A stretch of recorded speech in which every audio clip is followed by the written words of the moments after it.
So I watch everything with subtitles anyway, but I feel like I hear better with subtitles. That might sound weird as hell, but I do hear better. My TV's always got subtitles on. Always. This nigga sound like niggas that be driving be like, I see better when I turn the volume down. Yo, that ass though. That's true. Yo, like, that's facts. That's facts too. That's a big fact. That's facts too. That's a big fact. Nigga be looking like, yo, let me turn on the music so I can see the sign real quick. Yeah, I'm in go mode, go. Yeah, I'm in go mode. Yeah. What's up, guys? Welcome to a new episode of the OSA Out of Shape All-Stars, episode 44. We in here now, Drew. How we say that in Spanish? 44. Eso. Welcome to another week and another fresh episode of the OSA. As you can see, it's 5 of us today. We don't know where DQ at. Hopefully he's feeling good, but we're going to definitely reach out to him. I already reached out to him. He didn't respond. He probably knocked out, probably off a bean, or probably did a line or something like that. I don't know. He does have a drug problem. No, he a wild boy.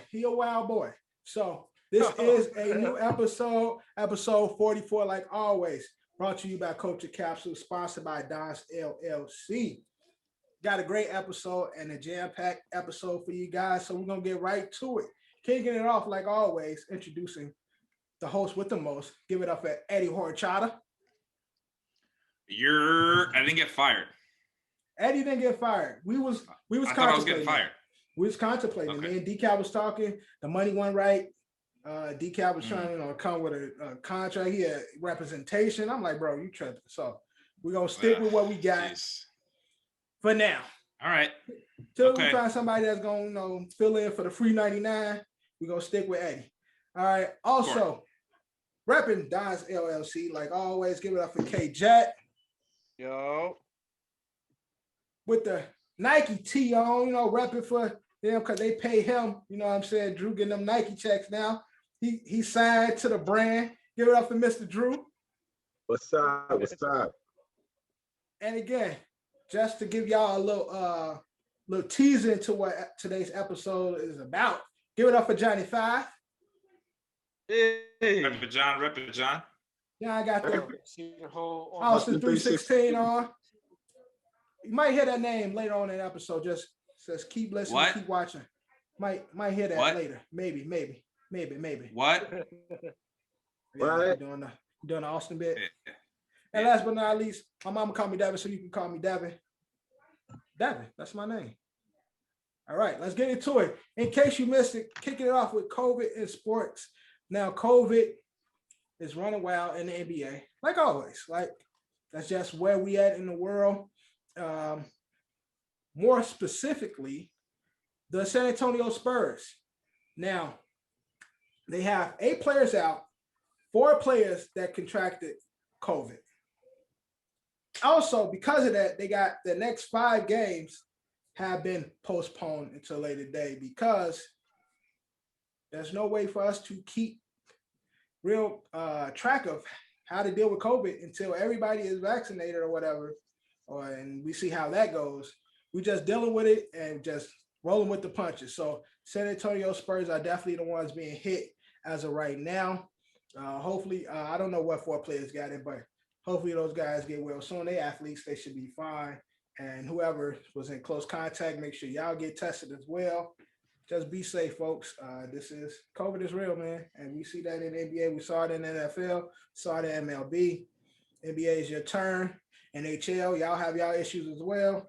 So just the way of the world. Now, also in NBA, All-Star game is coming up. So the NBA has sent out a memo in regards to the rules during the All-Star break. So let me break this down for you guys. All right. Players participating in the NBA All-Star Day. NBA All-Star Day. I don't know if we call it a weekend anymore. It's NBA All-Star Day because they only doing the game. Yeah, so it's only the NBA All-Star Hour. So that's what we'll call it for now because That's pretty much all that's going to happen. Now, players that are participating must travel private. So it will be sponsored by the NBA. So that's perfect. They fly and bus it private anyway. That's good. They'll have limited family and friends. So you could bring somebody with you. There is limited, and they will have to be tested. Players will have to be tested. So that's again for everyone's safety. Now, players must pass a COVID test the day of the game and the day before. So in order to play. So God forbid, hopefully they got some reserves ready. And hopefully we don't have anybody that have to sit due to it, because if that happens, we could, this is going to be All-Star game. We could have Patrick Beverly filling in for Dame Leonard, because Dame the day before gets past the test, and then we got Patrick Beverly out there starting on the Western Conference team. Man, that would be so horrible. Yo, could you imagine it? Like, so Emmanuel quickly come off the bench for like Emmanuel quickly started for Kyrie and stuff. So a lot of people will get All-Star. This might be lit. That'd be mad funny. But so the players, they can't leave the hotels. So while they're in Atlanta, they can only participate in NBA facilities. So it's like NBA function activities, but no hotel. I mean, no parties, no events that's not produced and sponsored by the NBA. Your family. No parties in Atlanta. No parties.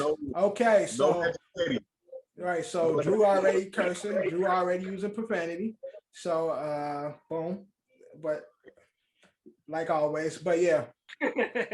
So like always. So no Magic City. No Magic City for the players. No Magic City for the players. No lemon pepper wings unless you get it DoorDash to you. And also your family can't leave the hotels as well. So any family or friend that you bring, unless it's an NBA event, there's no leaving on a hotel, no restaurants, none of that while they're in Atlanta. So that's what the players will be up against. Now, when it comes to the player, it's nothing. Unless it's an NBA event, you can't participate in it. Now, in regards to the players that's not participating in the NBA All-Star game, you can't leave the country. So no vacations outside of the state. So you can pretty much travel anywhere you want, but you can't leave the country, and you can't stay in any hotels or resorts. So if you play in Orlando, you can't fly out to LA unless you got a home there, some private, but no hotels, no restaurants, no public gatherings, unless it is a NBA sanctioned event, or it's a private event with less than 15 people attending. So those. But if you live in Orlando, go to Universal. Hey, well, they can't go to Universal. You can't go to large. You can't go to any. Who own a home in Orlando? Yeah. Or Kissimmee? Yeah. Where are you going? You can only go to Universal if the NBA is hosting an event. Right. Universal. Exactly. Unless it's an NBA event being held there, no Universal, no Disney, none of that good stuff. You stay in the crib. If you travel private with your family. And no hotels, no resorts, none of that. And everyone will be tested every day during the All-Star break. So there's mandatory testing every day for the players and staff during this time, because we also been seeing referees officiants who's been out due to COVID as well. So that's been affecting that part. Not only COVID hasn't only been affecting the players, but it's also been affecting the officiants and the personnel and stuff too. So everybody know All-Star break will be getting mandatory testing every day. If you work for the NBA, you will be tested. Damn, NBA, if you thought the bubble was bad. Players are really in season. So just let it rip. How much time we got left? 38 seconds left, and Okay, we could keep it together. Tirade right now. Yo, just Yeah, and for the audio listeners, obviously we are in the Nice Boys hour, right. and Drew's messed up twice Being Drew already, and it's like he just doesn't even care. He doesn't even care. Just Look, like, we are forget it. less than 10 seconds I away know from why. being able to say and do whatever and whenever Yo, the sometimes fuck we want. Okay, Right. you can literally start cursing right fucking now, but you refuse to fucking listen, and it's annoying. It's just Drew being Drew, man. So but that's all I have for COVID. So yeah, it's NBA. Yeah, I only saw Michigan again continuing to shut it down.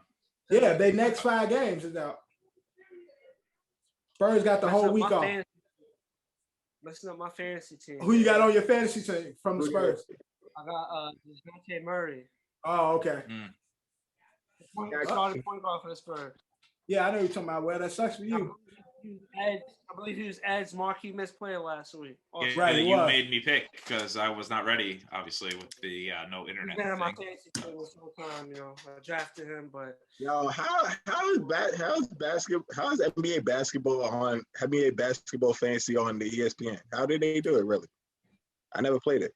what do you mean? No one cares about You fantasy. just gotta do a lot of day. It's Every day. Is it like DraftKings and like FanDuel and shit like that?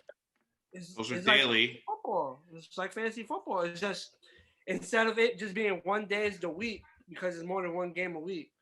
Football is only one game, so you get the Thursday day where you play Thursday. It's the same thing.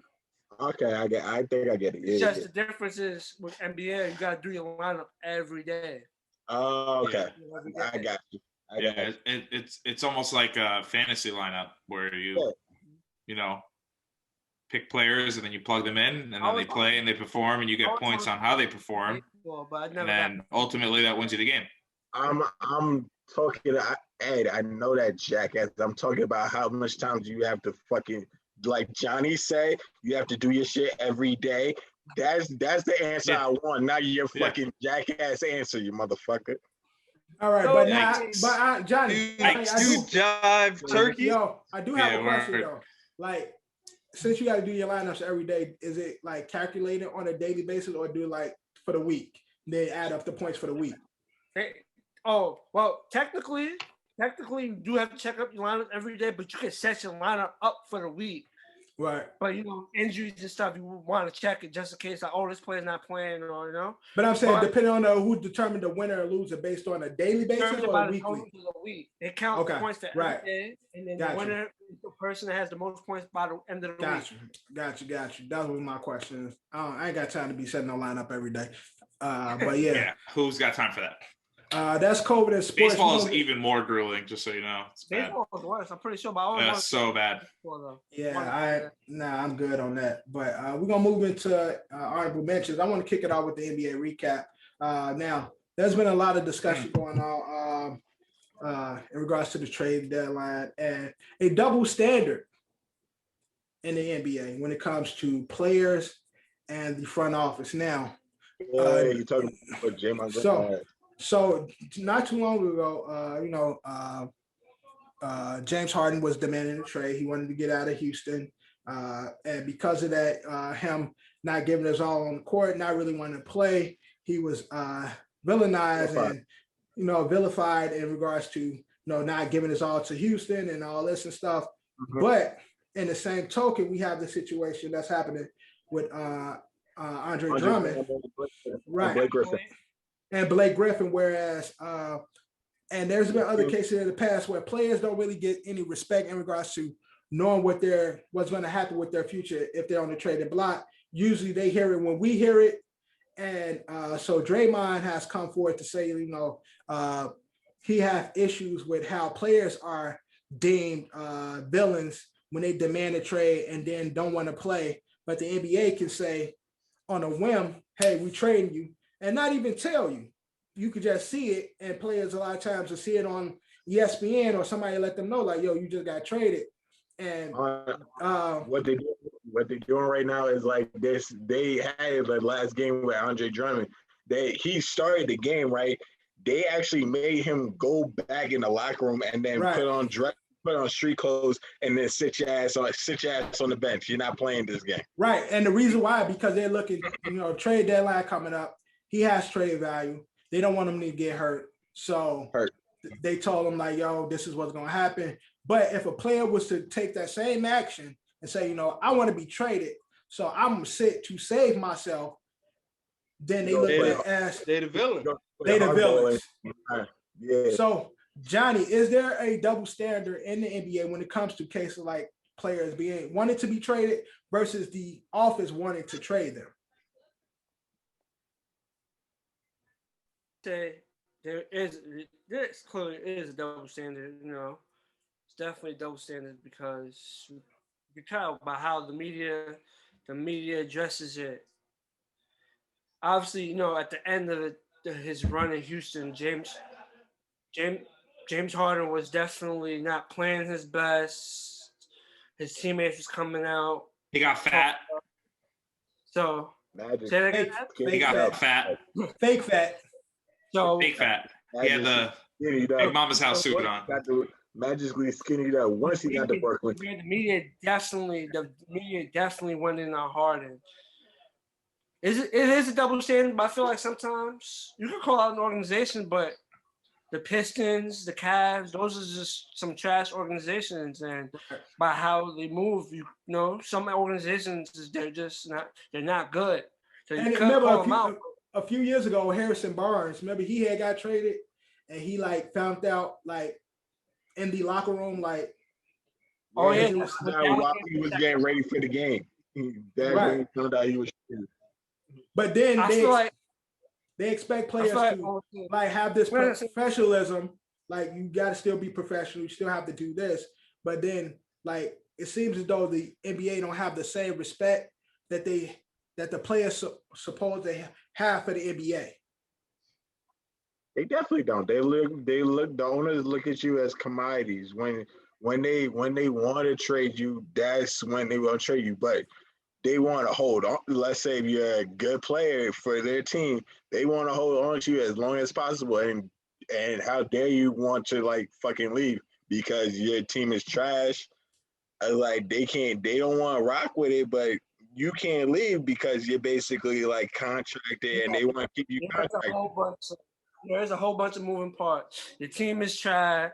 They don't want you participating in the GM. Like, yo, GM, try to get him. They want you participating in that. They keep you up to that.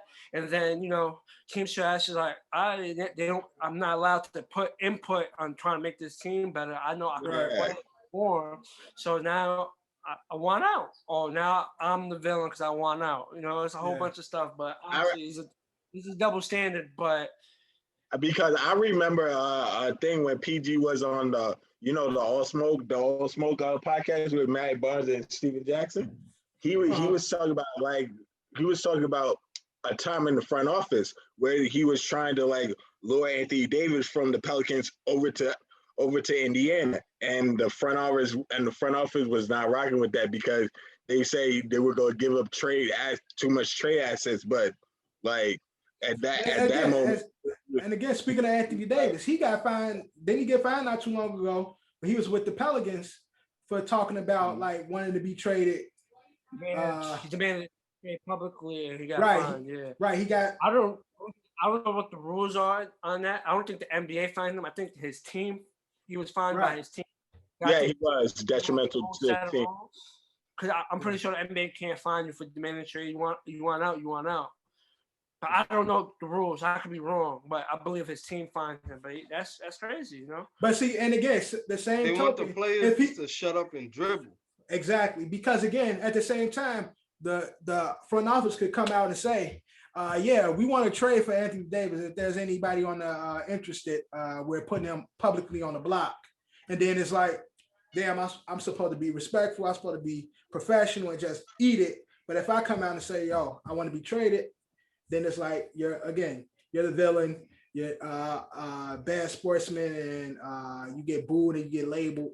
So, and again, Draymond Green is a very vocal person, but he's speaking on some real facts that we see in the NBA. Also, it's a courteous thing. You know, everyone, like, you know, some fans would be like, oh, they get paid.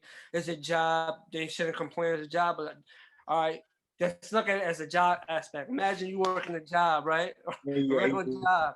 And then your manager or your supervisor come tap you like, yo, there's another person I like in Idaho. You got to go work in Idaho because I want that person to come work here. So you going to Idaho and that person's coming here, you know? It's like, and you had no idea. And some of these players don't even get the notification. You're right, no courtesy or nothing. Like, oh, you got a homie, a friend. Be like, right. Come like, yo, you going to Idaho, bro? ESPN, they find out, bottom line, breaking news, such and such trade, you know? So it's like, I feel like at that, like, it should be a common courtesy, like, yo, we're thinking about moving you, play your heart out, or even if you know your player's disgruntled, like, that's, even Andre Drummond's not even a disgruntled player, but, you know, he came out, played, he's second in the league in rebounds, he's averaging like 17, 18 a game. So he's not even disgruntled. He ain't demanding trade. He's playing his game. So I feel like they should have handled the situation. But if I could play devil's advocate for just a little bit here, like, did the NBA not create the monster in themselves, right? Like the NBA, and again, to their credit, and I think it's probably the best thing that they did, was they make the players, you know, represent the team, right? You know what I mean? Like, so they give the players the credit that they deserve because they're the ones putting themselves out there every single day.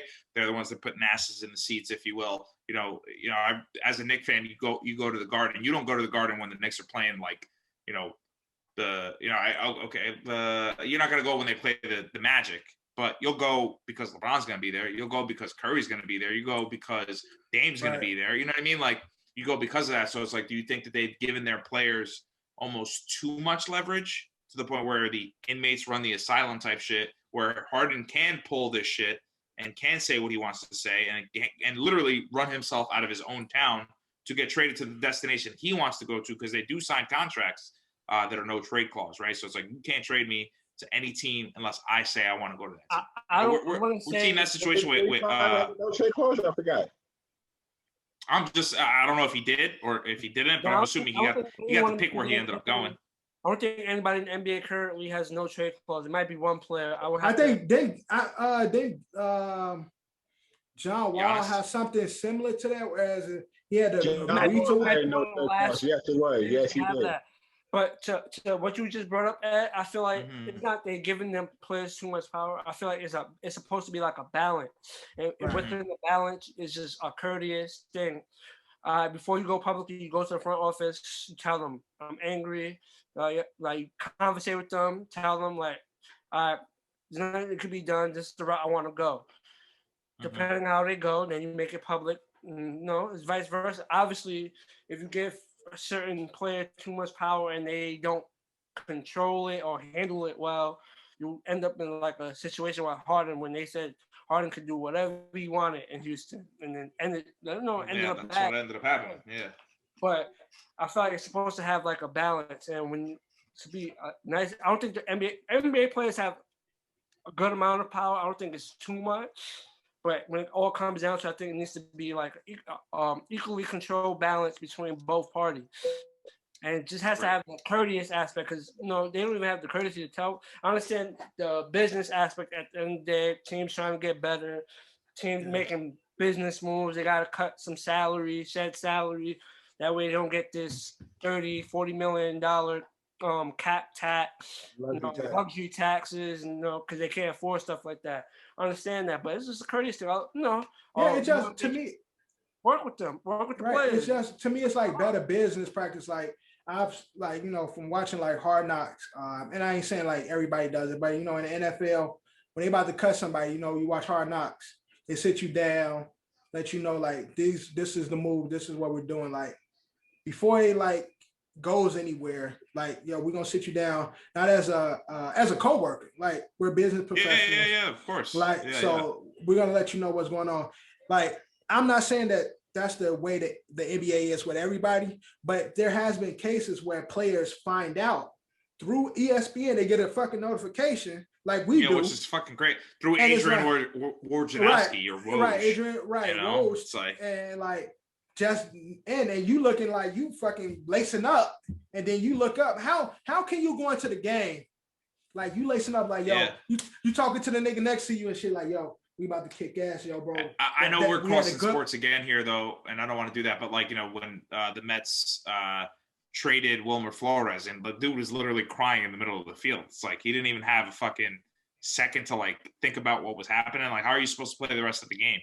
Like, you know, like, you're right. You know, it's I think fucked. when they don't like when they trade you, like where Wilmer Flores, ain't they supposed to like take you like out of the game, or you continue playing the game that you're playing? That's up to the team that took you.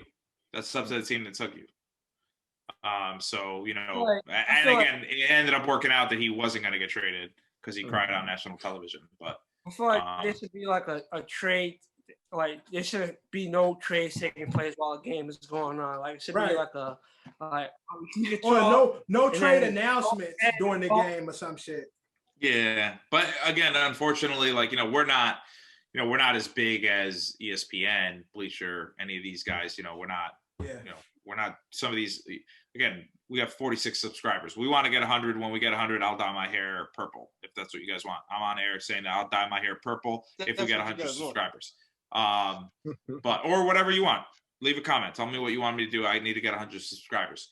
But you know, these guys are on a bigger platform, so they want to be the first one to do it. You know, they want to be the first one to report it. They don't give a shit about the players. They care about their retweets, and they care about their who got the accolation first. You know. Yeah. So and you right about that. So it's like, again, it's to me, it's just like a more professional way of doing it across the board from the NBA, letting the player know first, like, what's going on, keeping them in the loop.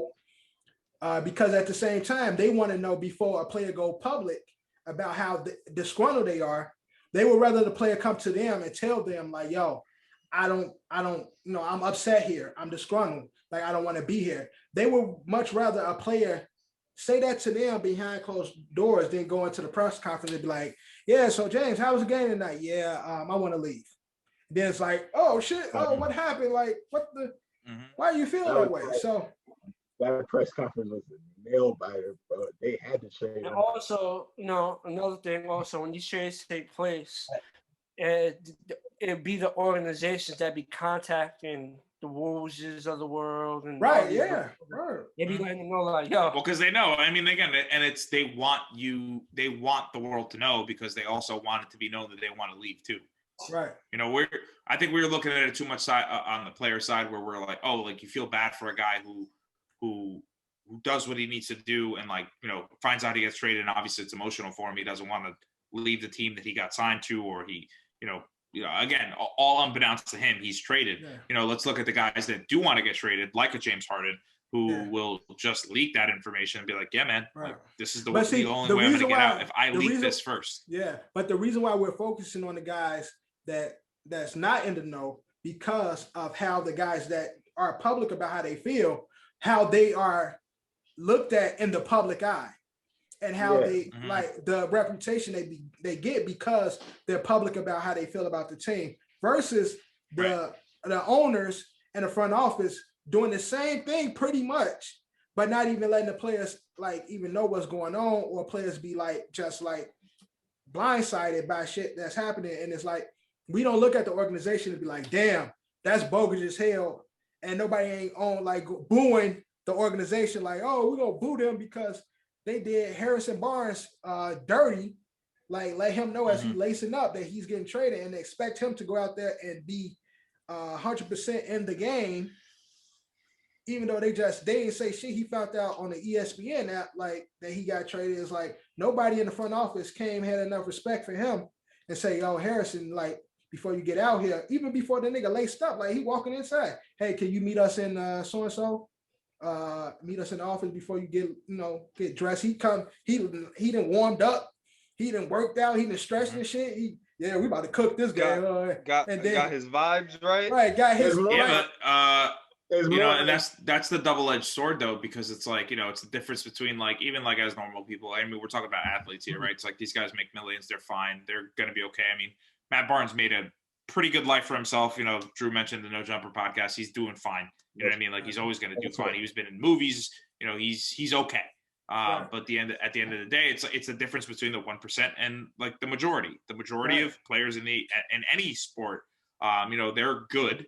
Good enough to make it to the professional level. But they're not LeBron James. They're not James Harden. They're not Kevin Durant. They're not Steph Curry. They're not these big name guys. So it's like, look, if you want to be able to decide where you want to go and when you want to go, and have a quote unquote no trade clause, because I know there aren't many in the NBA, but if I'm the Lakers, I'm not trading LeBron without letting LeBron know.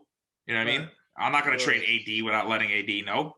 You know what I mean? Like, I'll trade the shit out of Kuzma, no problem. No, that's not what you got to back up. They will trade AD as long as LeBron knows. yeah, of course. But I'm saying, like, if you have an issue with it, and again, like, I know it's shitty to say, because like I have, compared to them, any of us here, none of us have any level of the talent that they have.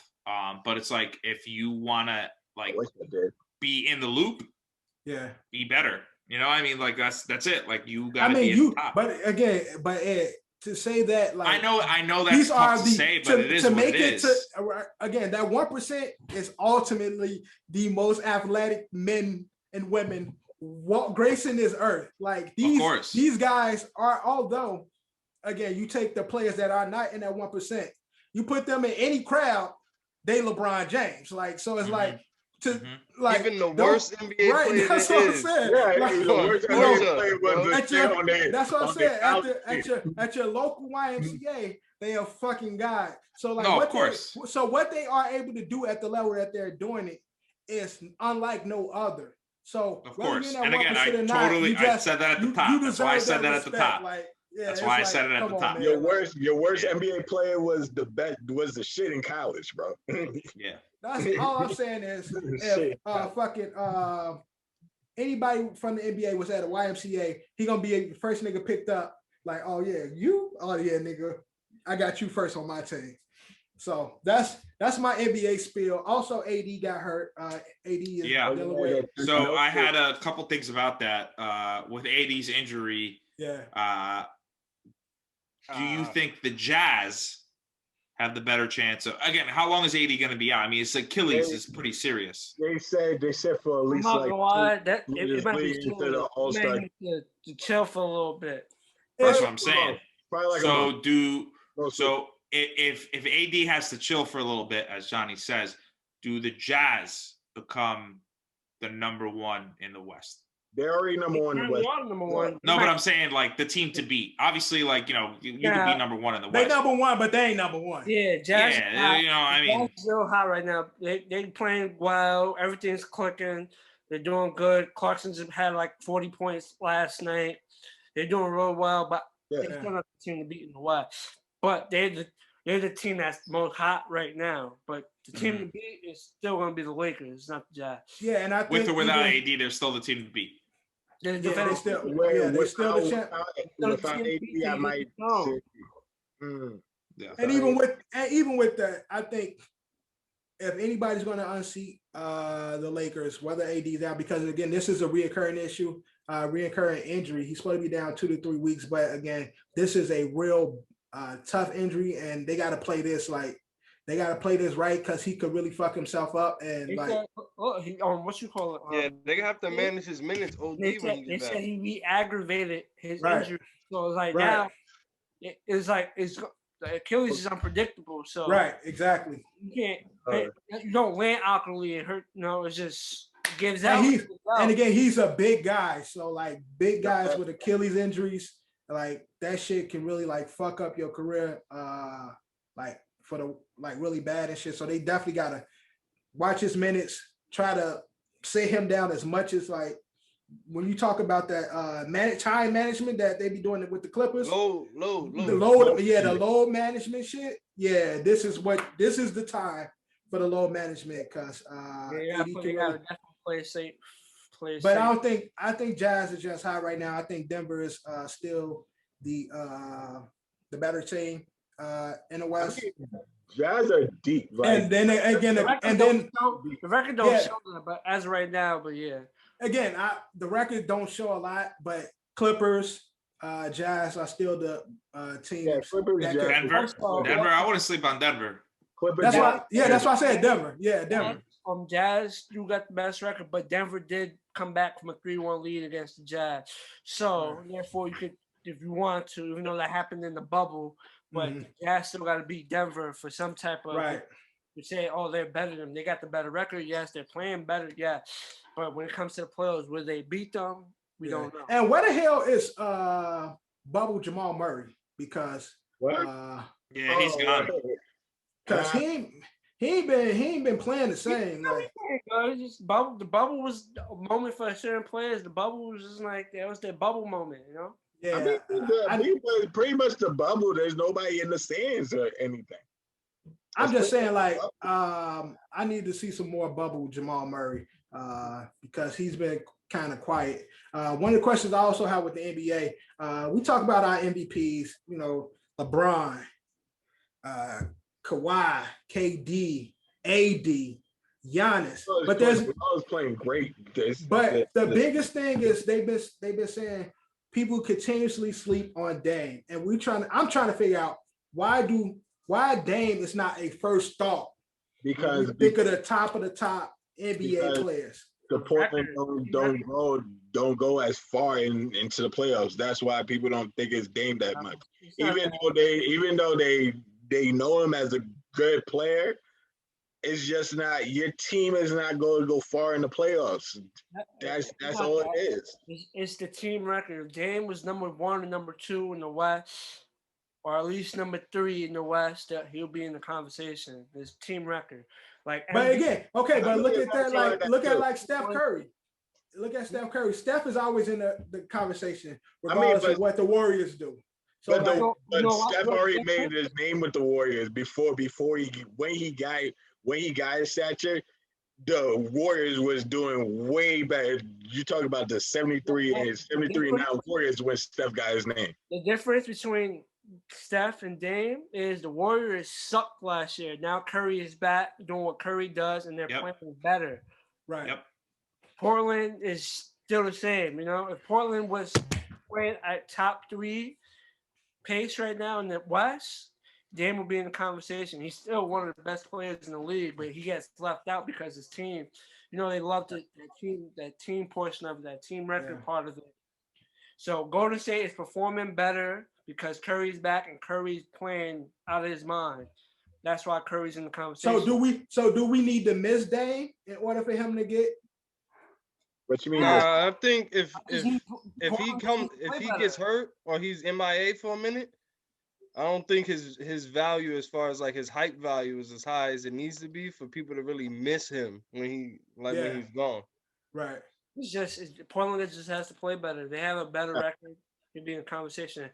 Also, we're talking about ball players. I'm giving my guy Julius Randle a shout out. He balled out. Shout out to Julius Randle, man. Yeah, I had that written down. Julius Randle put up 44. I know they were Johnny.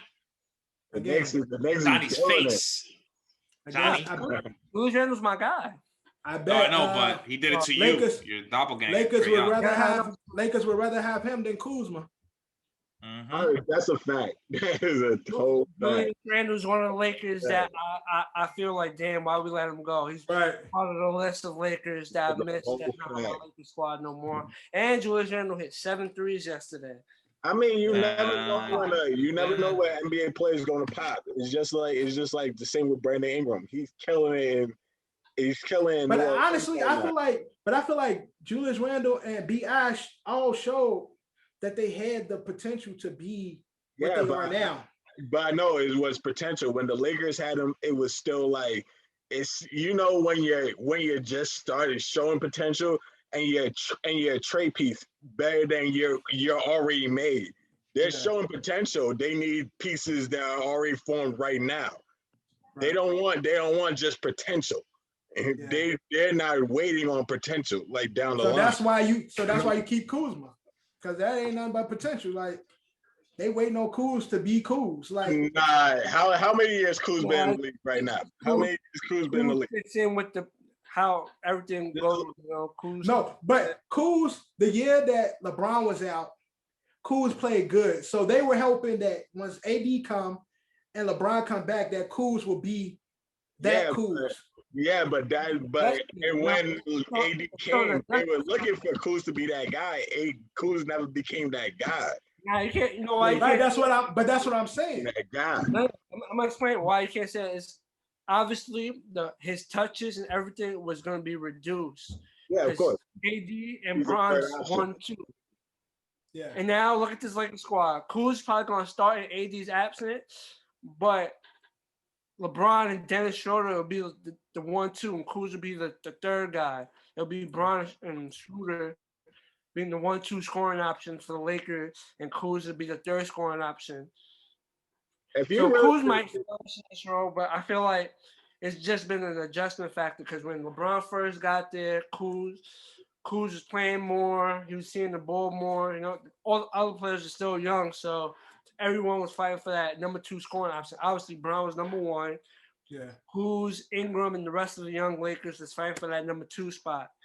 Kuz established himself as a number 2 for that season, but then playoff Kuz. Then we went to a new season. A lot of the young Lakers got traded, and then boom, AD's there, and the whole way of the offense just changed, and Kuz had to adjust to that. You know, obviously he want a bigger role, but he may have to make an adjustment, and I feel like now he accepts his role, so it's not. As long as he plays good, he's accepting his role. You know, he doesn't have to do too much. He just has to hit a shot when it's time and play some defense. He doesn't be how he was 2 years ago when it was just LeBron and the young Lakers. Yeah. All right, let's get into some of those honorable mentions. What y'all got, fellas? Storm out that. Before I get into the NFL, because I never stop with the NFL, MLB, just real quick. The odds are out, actually. Hold on. Let me just pull that up real quick while we're here. So these are chances to win the World Series, I believe. Postseason odds. So locally, the Yankees are at 91.6% chance of making the playoffs, while the Mets are at 81.2% chance. The defending champs, LA Dodgers, are 96.7%. So I think that's the highest I saw. Blue teams that are, on the up and up. Blue Jays are at 53.6%. Houston Astros, surprisingly, are at 71.4%. What about White Sox? I'm looking the White Sox for you, babe. Don't worry about it. White Sox, where are you? They have a 60.5% chance of making the playoffs. And for the rest of Dev's family that disown him for being a White Sox fan, the Chicago Cubs have a 21.8% chance. Sounds about right. Other than that, the only other big news that I had that, obviously there's been plenty of moves and plenty of off-season acquisitions that happens, but none bigger than Justin Turner re-signing to the Dodgers. Jake Arrieta staying with the Cubs. So, and again, Dev's side of the family that resents him for being a White Sox fan are happy about that. Those are family members that think they're white. So yeah, and I think one of the most shocking news is that the Red Sox aren't keeping their entire outfield together. Obviously, losing Mookie Betts. They've now traded Benintendi to the Kansas City Royals. All right. So about what that happened? I think on Saturday or Sunday. What would you say, John? I said you forgot about another move that happened like Saturday or Sunday. What move? The Yankees lost James Paxton. Oh yeah. Yeah, I mean that's not a big move. I mean, who cares? He sucked anyway. Nah, he was solid. For us. Big Maple was. He was not the Big Maple. We forget. Who did he end up signing with? The Mariners. He went back to Mariners. Yeah. So he went back to Seattle. What a fucking clown. Who cares? We're fine. We don't need him. We have Garrett Cole. So my honorable mention It hasn't been a cakewalk for her. I've been watching the last few matches. Haven't been telling you guys because I don't like to Serena? jinx her. Yeah, but she's made it to the semifinals, and She got to fight. She got to go against Naomi. Yeah, as far as I'm concerned, this is gonna be her hardest challenge. Yeah. If she beats Naomi, I think she packs this up. She ties the record. She's not gonna pack it up after she ties the record, but she'll go on for another one. But she'll pack up this Australian Open if she beats Naomi tomorrow at 7. So by the time you guys are hearing this, you guys will know if she won or not. And hopefully we can add a clip in there of her telling you guys she at least advanced. All right. Yo, I was watching a Bleacher Report clip about how frustrated. It's like a compilation of players and their reactions to losing to Serena and how frustrated they are, even though the match is not close. But it was actually very funny. Like, no, yesterday's match wasn't close at all. Yeah, like they were like breaking their rackets and shit. Like they were on the side crying. Like, yeah, it's frustrating. Like, you bitches know who y'all going against. Y'all going against Guy. I know like, what's up. What's going on? Y'all going against Guy. Y'all know what it is, man. Stop. Why y'all surprised? Nah, yo. And all I'm gonna say is she's in the best shape that I've seen her moving back and forth across the court. And aside from that, yo, she did it while pregnant, bro. Yeah, it's pretty amazing. Yeah, the yams is on display. That's all I'm doing. I'm already. Don't. Come on. I ain't taking it out because I'm already knowing. Look, let's talk about her assets as an athlete. Damn. All right. We are body positive. Yes, correct. You guys want to get into a little bit of NFL news? Let's get into the NFL. First off, what the fuck happened? First off and foremost, rest in peace, Vincent Jackson. Rest in peace for him, man. What the hell happened? Like, what's 38 going on, years old. I have no idea. I think the police are still investigating. It's crazy. I mean, let's hope there was no foul play. Let's hope that, obviously CTE is a big issue in today's world. And I think it gets pretty ignored. So let's hope, again, I don't know much information about it, but let's hope he didn't take his own life or anything like that, God forbid. Or, if there was any foul play, if he was murdered or anything, or if it's just like at 38 years old, because of his strenuous time in the NFL and playing physical football, that it didn't kill him.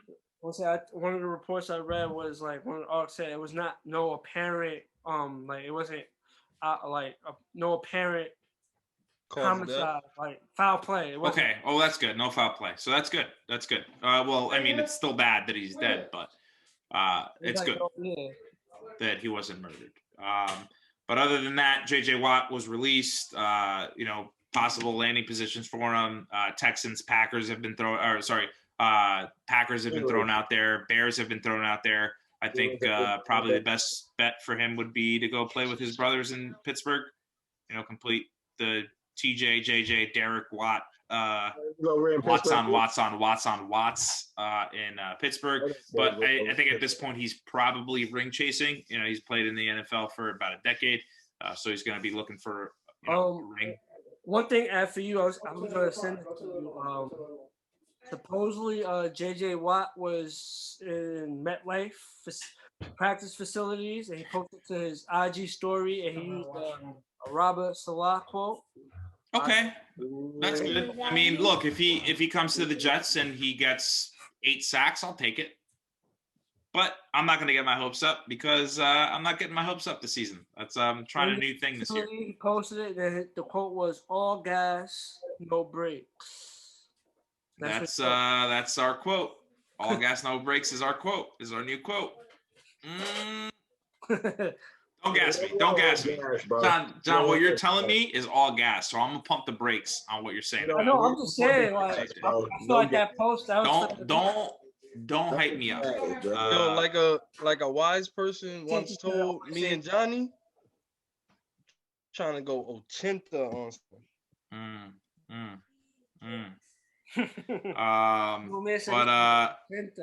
next up, the only other thing that I had, and then I have one more like football topic, but not to do with the NFL. Also, go ahead.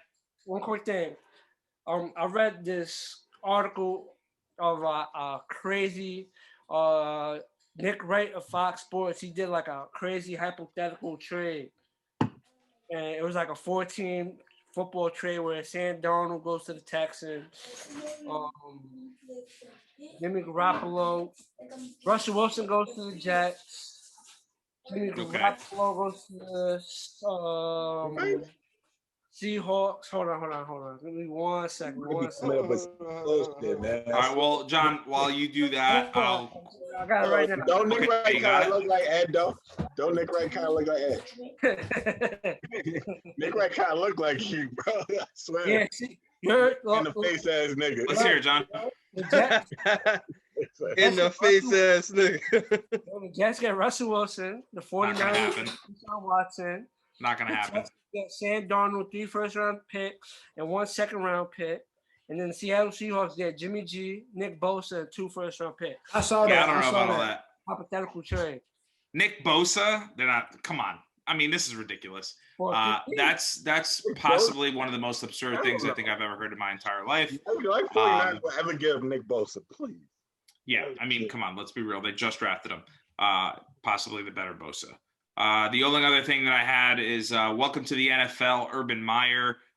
Chris Doyle, I think he was like the director of health management for the Jaguars, was released on Friday because when he was the head, he was a racist. He was the strength and conditioning coach back in Iowa, was accused of bullying and racism while he was at Iowa. And again, this is where, listen, man, Urban, this isn't Florida, buddy. This isn't Ohio State. This isn't where, you're the college football coach and you get to control the town. This is the NFL. So welcome to the NFL, Urban Meyer. Don't hire racists. And, the bully thing, whatever, I get it. Kevin and I used to have a coach that used to call us dandelions, and that was probably the minimal of things that he called us. Rest in peace, Coach Gug. The bullying thing is obviously, whatever, it is what it is, but the racism is clearly not something that you should talk about. Racism builds character. Exactly. Well, no, it doesn't. Come on. I mean, come on. But Chris Doyle ultimately let go. And then the last thing that I had on football, not the NFL. Hold on, before you get into that, because I know where you're going. You know where I'm going. Yeah, I know where you're going. But congratulations to the Ponce brothers for retiring. I don't know if anybody mentioned that, but great career. Oh yeah, Ponce brother. Great career, great players. So I'm happy for you guys to start the next chapter in your life. But yeah, so congrats. I had one more thing too. 16 teams were at Trevor Lawrence's pro day. I guess why were you guys there? 49ers were there. That's weird. A lot of the coaches and scouts and GMs that were there were saying that they weren't just there to see Trevor. They were there to see, the other guys over at Clemson, but I don't believe all that. Right. It's making me think that the Jags might fuck up, and Urban Meyer, who's clearly already fucking up, might fuck up and not draft Trevor Lawrence. I mean, that's in a hypothetical crazy world. If you're not drafting Trevor Lawrence, the Jets were at number 2. I think, look, I want Zach Wilson, but I think that they will ultimately draft him, but there were other teams there, so that's an interesting note. I hope the Jaguars do draft him, because if they don't, Eddie's heart is going to explode. Oh yeah, it will. We'll ruin him. Oh, actually, another part of Trevor Lawrence that I forgot. I have this written down too. So he's actually getting surgery on his labrum, on his non-throwing arm. So does that concern you if you're the Jaguars? Does that concern you if you're the Jets? Does that concern you if you're the Falcons? All these teams trying to get quarterbacks. Maybe Urban Meyer sees something that we don't. It's always non-throwing. Non-throwing, but it's still a surgery, and it's still pretty hard to come back from. But they said he will be fine coming out. Sure, until he takes his first snap in the NFL and then gets dropped on his non-throwing shoulder. Yeah, but okay.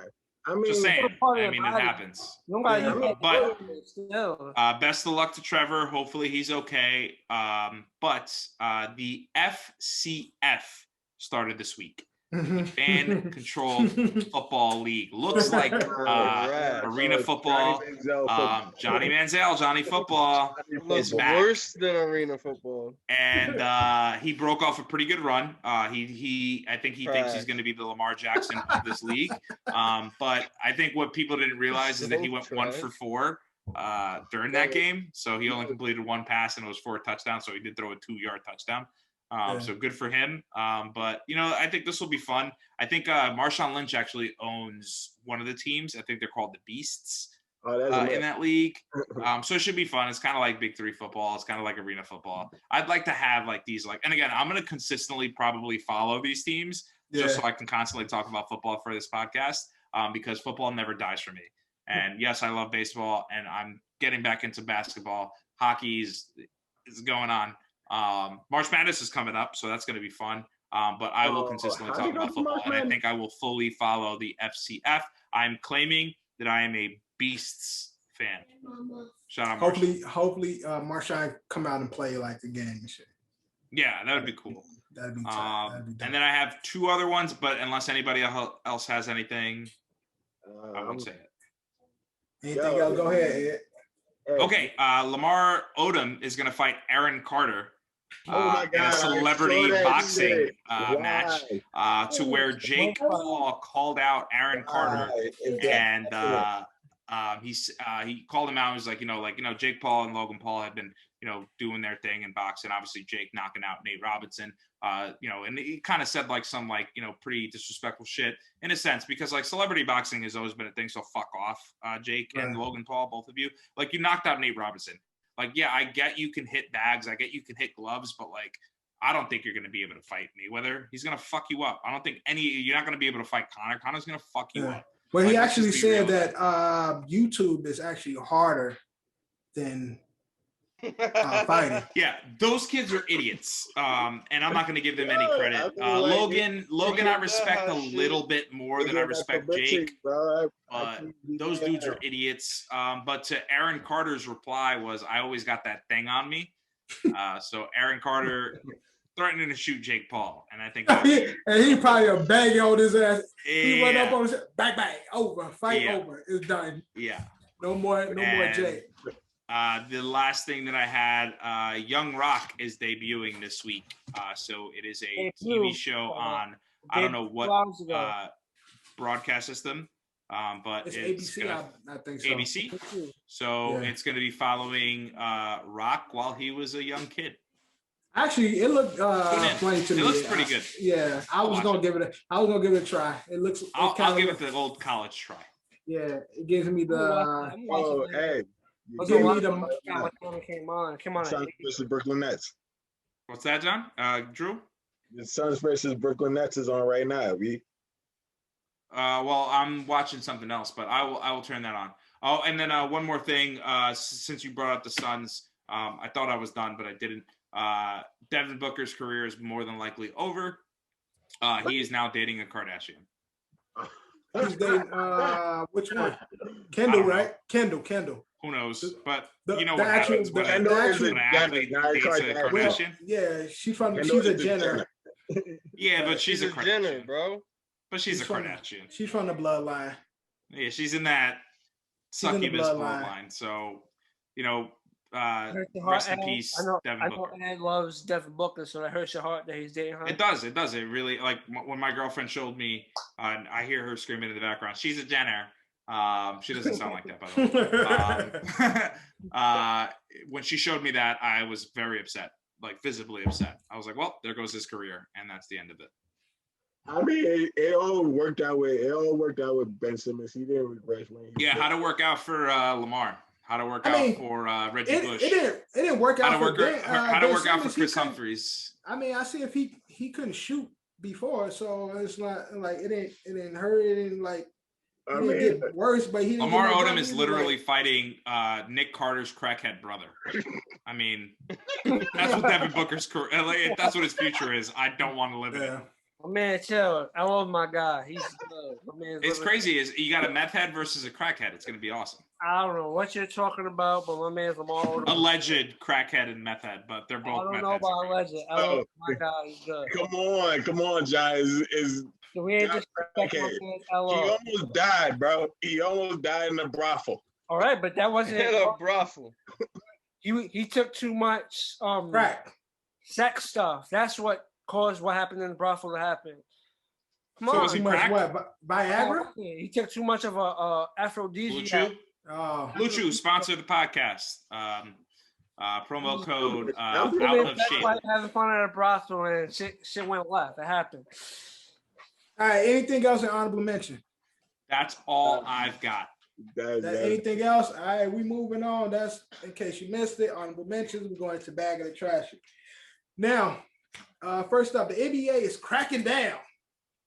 They ain't playing. They not playing.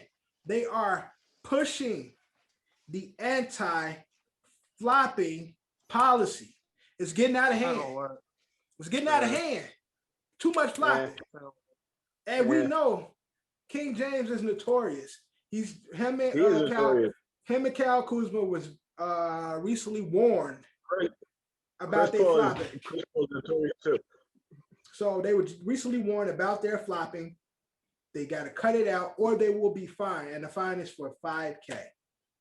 $5K fine for flopping in the NBA. So first up on Bag of the Trash, Johnny, kicking it off to you first. Should NBA players be fined for flopping? Bag of the Trash. Flopping's been like since around. I'm gonna bag it because that flopping is annoying, but they've had this rule for like a few years now, and it just looks like they don't know how to enforce it. Right. I feel like the NBA players just get better at flopping, you know, like how you can distinguish, you know. Oh, they actually getting worse at flopping than me. It's now it's just like, damn, bro. No, it's I bad. feel like I'm talking about at the point of following the flopping guidelines. Right. They implemented a rule where they'll find you like 5,000. Then players will ultimately get better at maxing. So it's like, yeah, that's what I mean. Like, obviously, some of it be bad. It's like, what? Yo, come on. But This will be doing one of my favorite flops too, bro. They put a policy. They put a policy down, and there's like, they want to. I feel like NBA's having a hard time distinguishing what's a flop and what's not a flop. What's not? 85% of it's all flop, but they're just having a hard time like justifying this because it's like, all right, there's a little guy running by a big guy. He goes like that. Chances are the big guy can make the little guy move, but still can flop, you know. So it's like I feel like they have a hard time telling them like a flop from an actual. So are you bagging or trashing? Should players be fined? They should, but the NBA just hasn't really been enforcing it. Because that flopping is really annoying. When they players flop, it's like, come on now, they're being extra. You see some of the most extra flops. But you only see with the extra ones, like if they do it, if they do it like you know it's cold, like if you can actually see like they possibly be. I'm just saying it's hard to distinguish it because sometimes when you watch it live, the game live on TNT or whatever, you're watching it, you see the play like, oh, he flopped. And then they show you the slow action replay, like, oh, hell no. He flopped.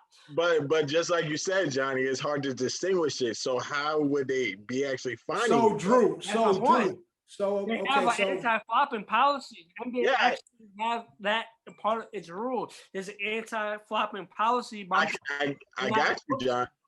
Drew, are you bagging it? Are you bagging it, trash, and should NBA players be fined for flopping? I mean, like, I'm gonna trash it since like because Johnny said like you can't really distinguish it. Like how can you say? Wait, Drew. I understand your take, but the question is your point of view on flopping. Should players flop or should they be fined? Should they be fined? Should they be fined for flopping? I will also say trash it because flopping. To me, like flopping should be like. I can give you one better, like give you like let's say make it an offensive foul, like with you for flopping instead of the defensive foul. That's why I think the penalty should be for it. I think that should be the penalty, not fining you. It should be you being foul on yourself instead the defense getting the foul. I got you. All right, Kev, bag of the trash. Should players be fired for flopping? I'm gonna say trash it because it seems like there's like a lot of people that are on the fence on both sides of it per se, and then it really comes down to a judgment call on the ref. So at the end of the day, the most important take here from what I'm saying is flop all you want. If you ain't cheating, you ain't trying to win. And if you get caught, you get caught. You don't. Right. That's it. I agree with Kev. Because that's what it comes down to at the end of the day, regardless. People are still gonna flop. It's just like, yo, I gotta make sure I get away with this shit now. Yeah. All right, Ed, bag of the trash. Should players be fined for flopping? I'm going to trash it because I have a solution. My solution, soccer rules. Just like you would in soccer, if you flop bad and it's bad, again, it happens in soccer all the fucking time. Let's be real. It happens in soccer all the time, but penalize them. If you flop and it's bad and it's blatant and it's belligerent, you get a yellow card. Sometimes you get a red card. Right. So the equivalent for the NBA is, you get a foul, and it's a flagrant foul, so you can get fouled out, if you will. So you flop, you have the chance of being penalized. Like, don't fine them. These players don't give a shit. Money ain't no thing. I mean, how much they get fined? 10,000? 5,000. 5,000. That's even worse. That's nothing to them. Again, make the fine higher, then okay, fine, I'll bag it. But they're not going to make it higher. Make it count as a foul, so you can foul out if you do it. You know what I mean? If it's blatant, if it's LeBron James-esque. Right, and I'm James just following, Harden-esque. piggybacking off Ed. As of now, a $5,000. So I'm trashing it because a $5,000 fine does nothing. They donate that. That's charity. Boom, gone. But penalize them. Get it. Make that if you do it. If it's like, get an offensive.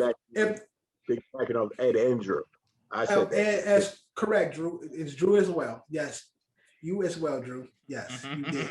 So piggybacking off. I'm sorry, bro. You get your credit. Piggybacking off Drew and Ed. It's an apparent flop. You get offensive. You do it too much in the game. Maybe it'd be a tech one, and then at some point it'd be like too many of them, too many flops.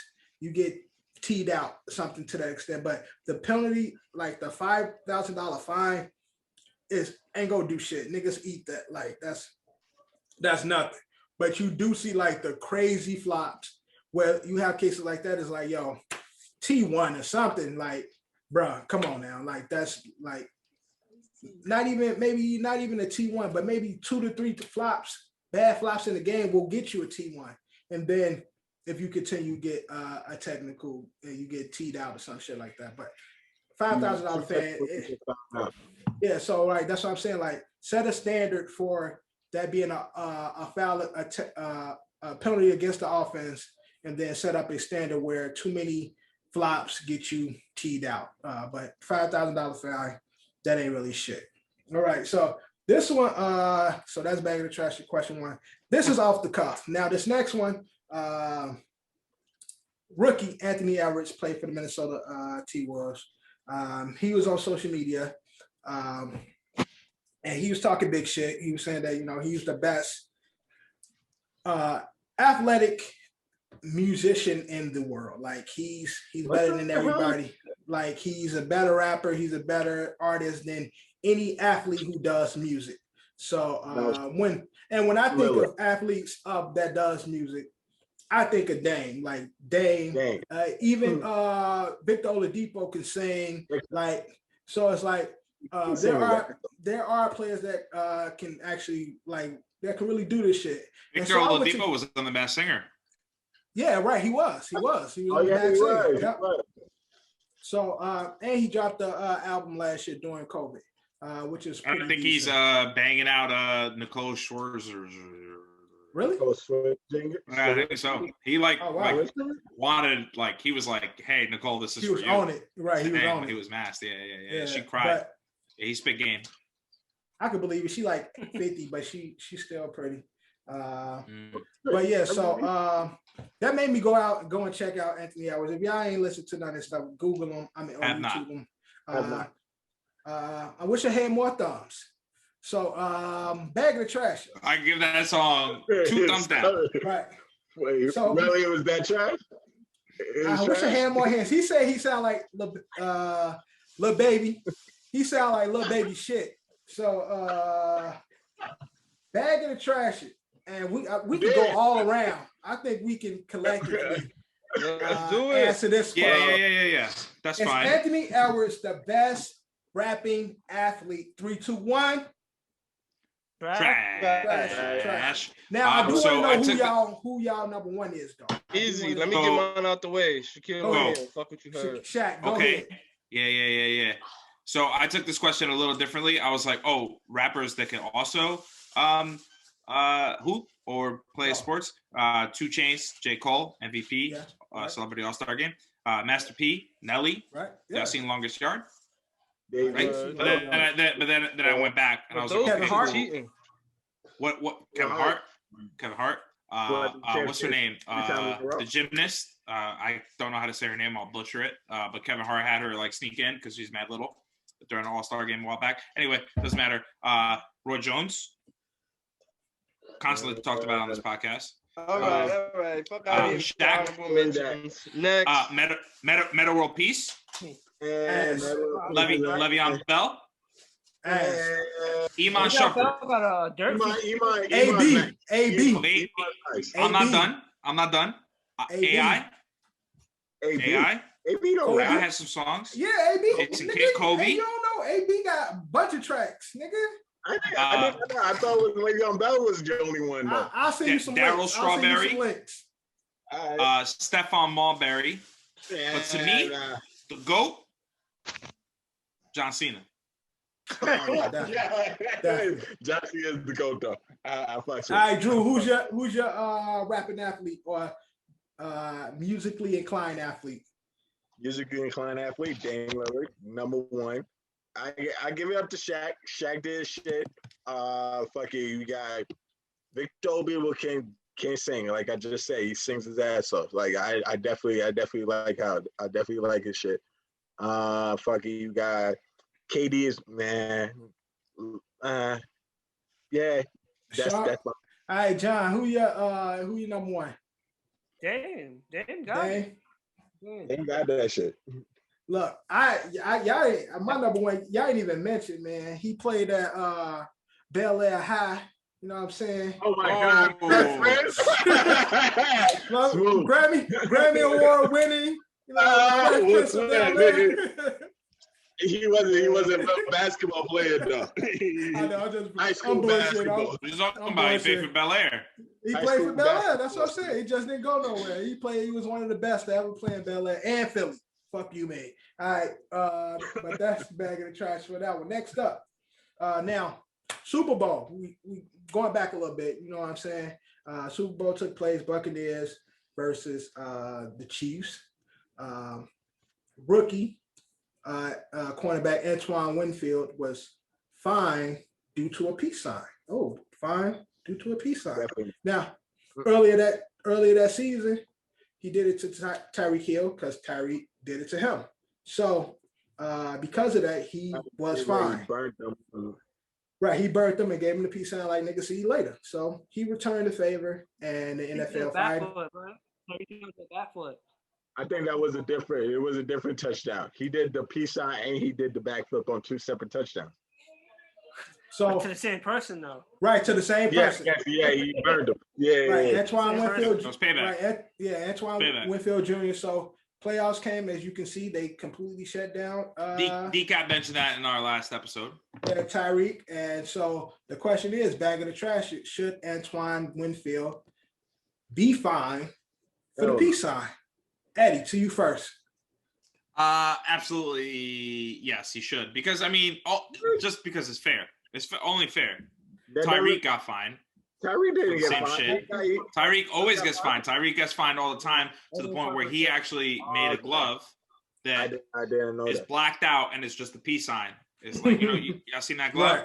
Right. Like the glove looks like it looks like this, but it's the glove. Yeah, but it's the Tyreek, two fingers. Tyreek, Tyreek getting creative, doing his thing. I mean, that's his signature, if you will. So it's only fair. I mean, I'm not gonna be an asshole about it. Look, I think it was hilarious. I think that's what you get, Tyreek. That's what you get, right, for showing off. But also at the same time, it's like, yeah, man, like you can't play one side and not play the other. So okay, now I didn't know Tyreek was getting fined. I always thought he was got away scot-free for that. All right, so Drew, No, back he in the trash definitely this year, Antoine Winfield been fined for the peace sign. you should be. I mean, like because now I know that Tyreek Hill was being fined all those times. I didn't know that. I'm saying fair is fair because Tyreek was getting fined, he should get fined. Like, so I will bag it.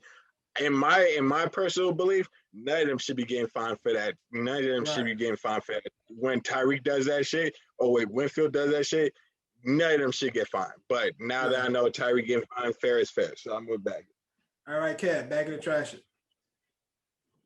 I'm trashing it just because neither one of them niggas should be getting fined. Like, or as far as like scale of 1 to 10 as like taunting goes, right? Come on, that's like a -10, bro. Like, right. Let's be serious. So that's how I feel about it. All right, John, back in the trash. I'm gonna go with Ed's take. Just keep it fair. Obviously, it was a peace sign. It wasn't nothing crazy. He didn't do nothing crazy. Taunting him, wasn't nothing crazy. But I'm gonna keep it. If they found one party for doing it, and you gotta find the other. You gotta keep it, keep it going. So I'm gonna bag it. Yeah, and I'm gonna trash it just like Drew and Kev of the strength of neither one should be fined. Again, I know they fine players for excessive celebrations and excessive taunting, but if it's in the midst of the game and it don't interfere with the game, fuck like Tyree doing a peace sign. If it ain't like excessive taunting or excessive celebration, I don't give a fuck. For Antoine Winfield to return it in the midst of the game and it doesn't slow down the game or delay the game, I don't give a fuck. So trash it. True. Yeah, exactly. But again, like, I don't think Tyreek should have gotten fined for it, and I don't think Winfield should get fined for it. But I think Winfield should get fined because Tyreek got fined. Exactly. I don't agree with it, but I don't agree with my own take. Yeah. All right. But last up in Bag of the Trash, there's been talks about Big Head Andrew Luck returning to the NFL. It was going crazy over Twitter last weekend. Everybody said, everybody promoted like, come here, come there. There's been a lot of talk about him coming back. I mean, when he left, he was still. And his rights are still to the Colts, right? Like, so no matter what, even if he does come back, the Colts still own him. Yeah. So, I believe so. So, but everybody wants him to come back again. Andrew Luck was a great player prior to leaving. The coach just never were really putting pieces around him. He was getting fucked up. That O-line was killed. So I think that was ultimately what led to his early retirement. So hypothetically speaking, Bag of the Trash. Will Andrew Luck stay retired? Kev, to you first, Bag of the Trash. Will he stay retired? I'm gonna trash it. Because he's definitely gonna come back, whether he takes just 1 year off, which he's done already, or 2. He wants to get his body right, see if it can operate at the level that he wants it to. Yeah. And if he feels like it does, which I don't see why it wouldn't, he'll be back. All right. Kev saying he's coming back. Ed, Bag of the Trash. So I will bag that he will stay retired. Okay. That's the question, correct? Yep. Look, I don't know if you guys remember this, but Andrew Luck stayed an extra year in Stanford so he could get his degree. Oh, no, I'm sorry. He left, declared for the NFL, but still finished out his year before he was able to go to training camp, I believe. So the kid's smart. Very, very smart. He's actually so smart that he is one of the highly touted architectural engineers in the world. Yeah. His dad has made a shitload of money working for the NFL. He's finally got kids. The guy likes to live a life. I mean, he injured himself snowboarding the year before he retired. His biggest qualm was that he was always hurt. He was great, natural raw talent, one of the best we've ever seen. But he's good. He's very good, but he's also very smart. and he also likes to live his own life. Now, the reason why this got leaked was a friend of a friend's is friends with his wife that said he's got a meeting with Jim Irsay. She said Jimmy, and she said Jimmy who? And she was like Jimmy from the Colts. So I don't know. You can look up the tweet, what it actually says. First of all, for the reporter that leaked this text, fuck you. For the friend of a friend who gave that to the reporter's wife that let this leak and go on Twitter, fuck you even more. That's an invasion of privacy. That's fucked up. Maybe he wants to coach. Maybe he wants to, even if he does want to come back, it should be a surprise. Again, we kind of talked about this earlier, is that the player should be able to break the news, not the team breaking the news for the player while they're in the middle of doing something. So with the fact that he's just started his family, with the fact that he's, again, an architectural engineer who's highly touted, he makes a lot of money. His father makes a lot of money. He just started a family. Why risk it, man? I mean, I love the game. I know you love the game, but again, he's 2 years removed now. Kev, what you miss is the Jacoby Brissett year and the Phillip Rivers year. He's 2 years removed. I mean, these are the same kind of conversations. I know it's not the same magnitude, but these are the same kind of conversations we had about Colin Kaepernick. He's now 4 years removed from the NFL. It's like, does he still have it? And it's like, I'm not saying that Andrew Luck probably doesn't have it, but there's going to be some rust. So yeah, man, he's not Gronk. You know what I mean? Like, he's not just going to catch a couple passes here and there and then just block a little bit. You know what I mean? Like, he's a quarterback. You have to run an entire offense. Right, you're going to have to work. No way he's coming. Yeah, there's no way he's coming back. No way. And if he does, good for him. But no way. All right, John, back of the trash. I'm bagging it. I think he's going to stay retired. But it would be dope to see him come back, because I feel like he left at such a young age, and he left for football fans wanting to see more from him. He left at a point where they want to see more from him. But he made the decision to retire, so I feel like at this point, he's been gone for 2 years. I feel like football is not what he's thinking about right now. Right. He's probably thinking about a million other things. So I think he stays retired. All right, Drew, back of the trash.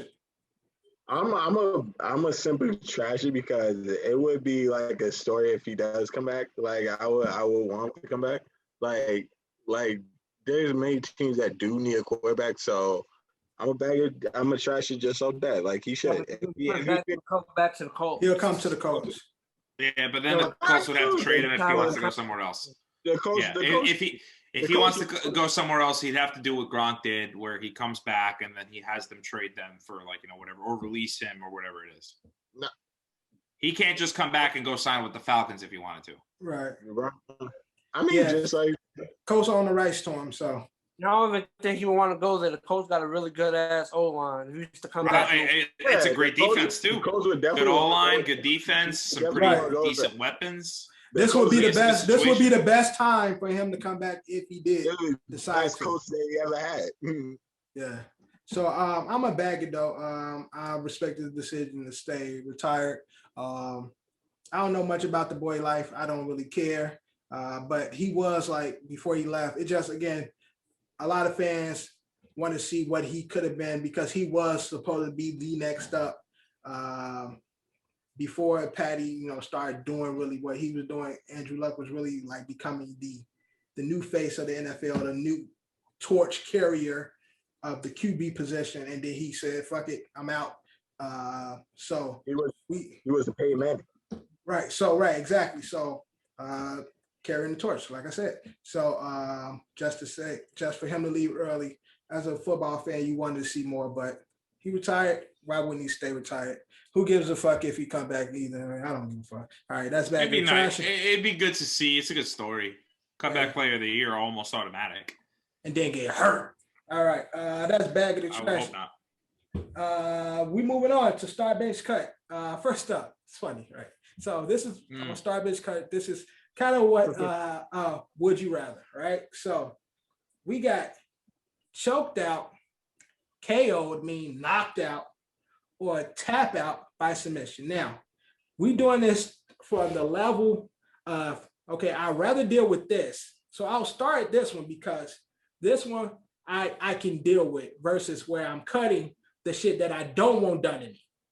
You cut what you is like no go. I'm not going out like this. So we got choked out, knocked out, submission. Which one would you start, bench, and cut? Johnny 5, kick us off, Dane. So start off. So you're starting what you least don't want to happen to you, or you? No. So you starting what you would rather have happen to you. You cut what you don't want happen to you. The least. Okay, all right. Cut what you don't want to happen to you, but you start with what you can yourself. Right. Start bench cut. So, all right. Tough decision. Tough decision. I might have to go. No, it's not. KO. I don't want none of these for the record. You starting a KO? Yeah, I don't want to be done like this. I'm gonna John. I'm gonna start KO. Yep. I'm gonna start KO. I'm gonna bench, choked out, and I'm gonna cut, tapped out. Mm-hmm. I'm gonna start. You want to tap out? Bench. Okay, that's okay. So you taking it? You're taking it in a sense of you rather be tapped to get the submission than get KO'd or choked out. I rather no. Wait, John. You start again. You start what you would rather have done to you. So out of the three, I'm gonna start. So you rather be you rather get knocked out? You rather get knocked out, John? Over a submission? Yeah. Okay, that's John. Okay, all right. So I see where he's coming from. Because you know how horrible that is. Like a knockout is it. It's all quick. It's done. Yep. Quick. Until you wake up. Until you wake up. Listen. All right, choke out and tap out is so close because you could depending on who you fight, you could be tapping out the whole time they still holding you. John saying it's so quick that it's not painful. Whereas so I'd rather get the KO, I'd rather get choked out and then tap out live. All right, I got you, John. I don't know. Like, fuck it. They got you in the submission. It's over. You can't get out of it. I feel like at that point, you tapping out, it just makes it look worse. It's over. Okay, John. Drew, how you doing? The star bench cut? I'm starting to tap out, bro. I'm the tap out at me. Right. You gotta look like a bench. I can be tapped out. Yeah, you're coming off me, bro. Like you're so locked after I tap out and shit. That's an official fight. No, they're definitely still locked. No one ever lets go. John said, what about a street fight? They put you in the submission. Chill. We learning a lot right now. Get the referee come off me.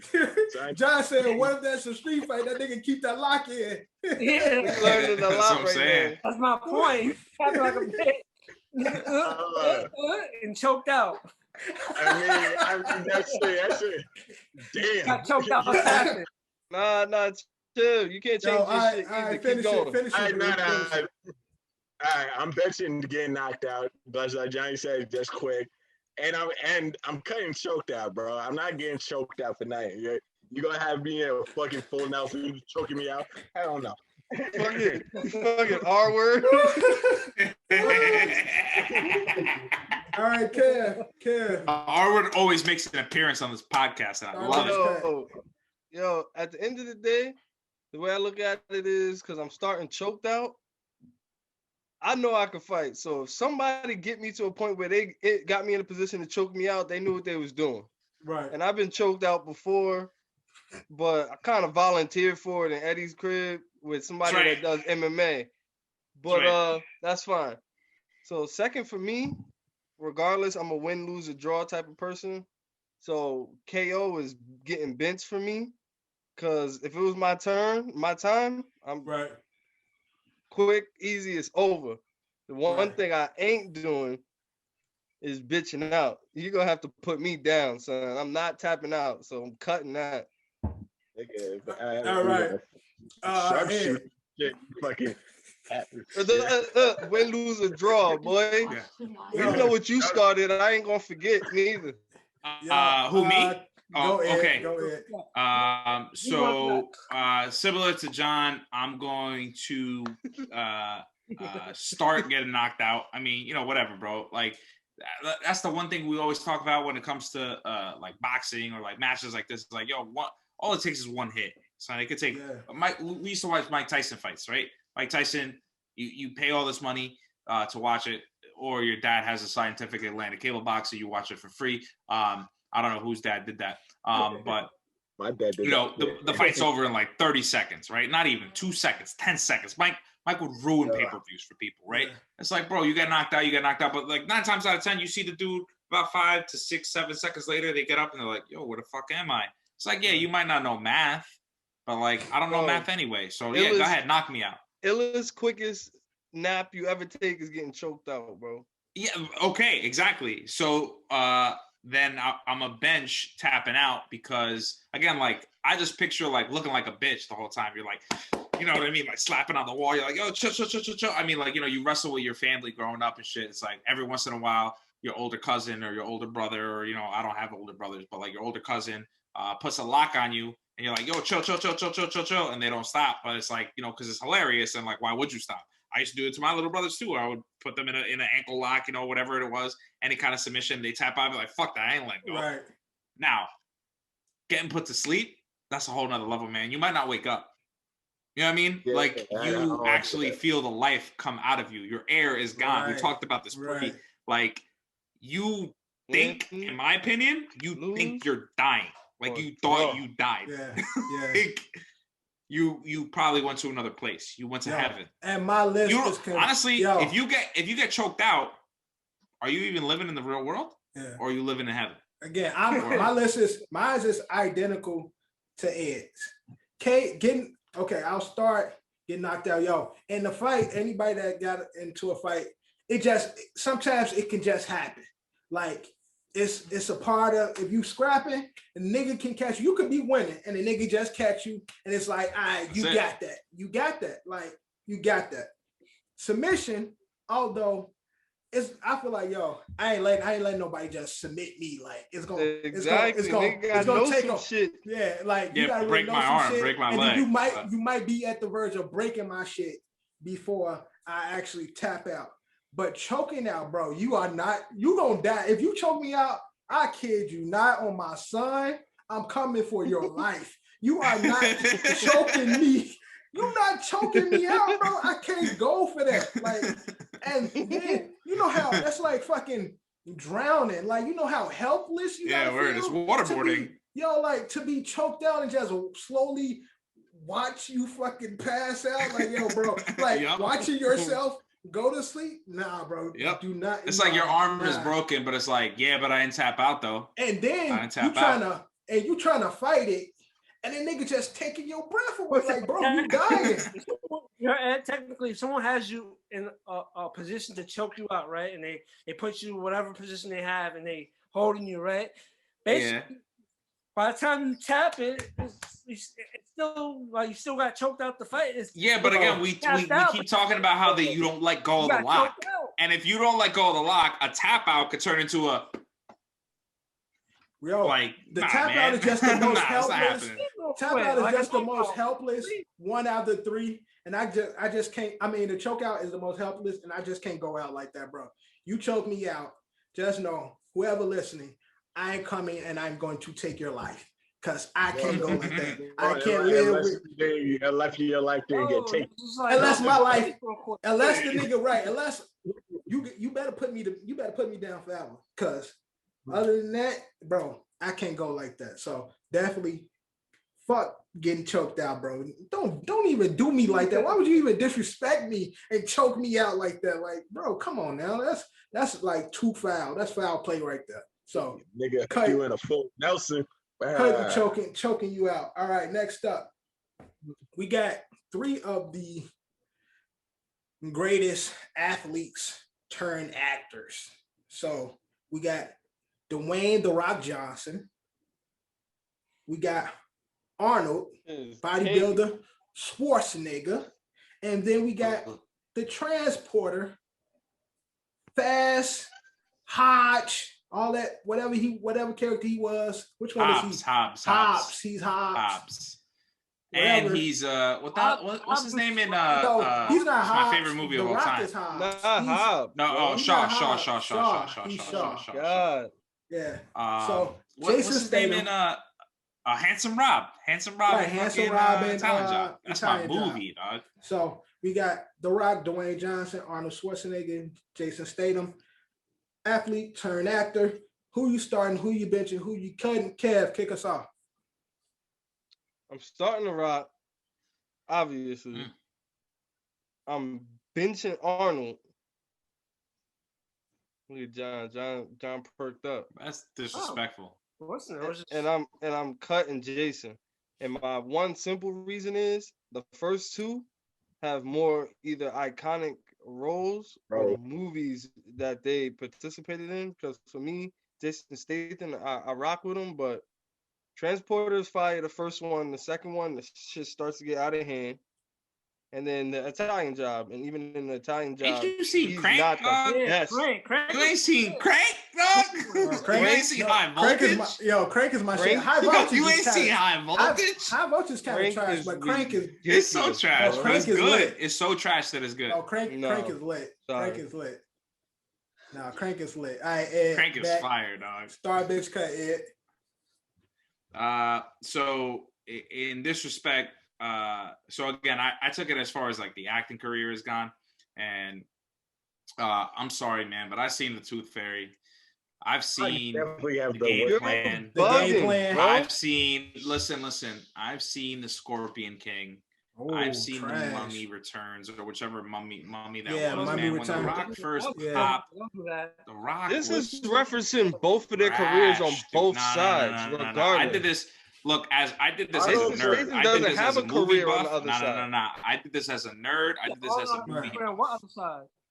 So, what's As that, an John? athlete. No, No, I'm not. I took the athlete part out of it.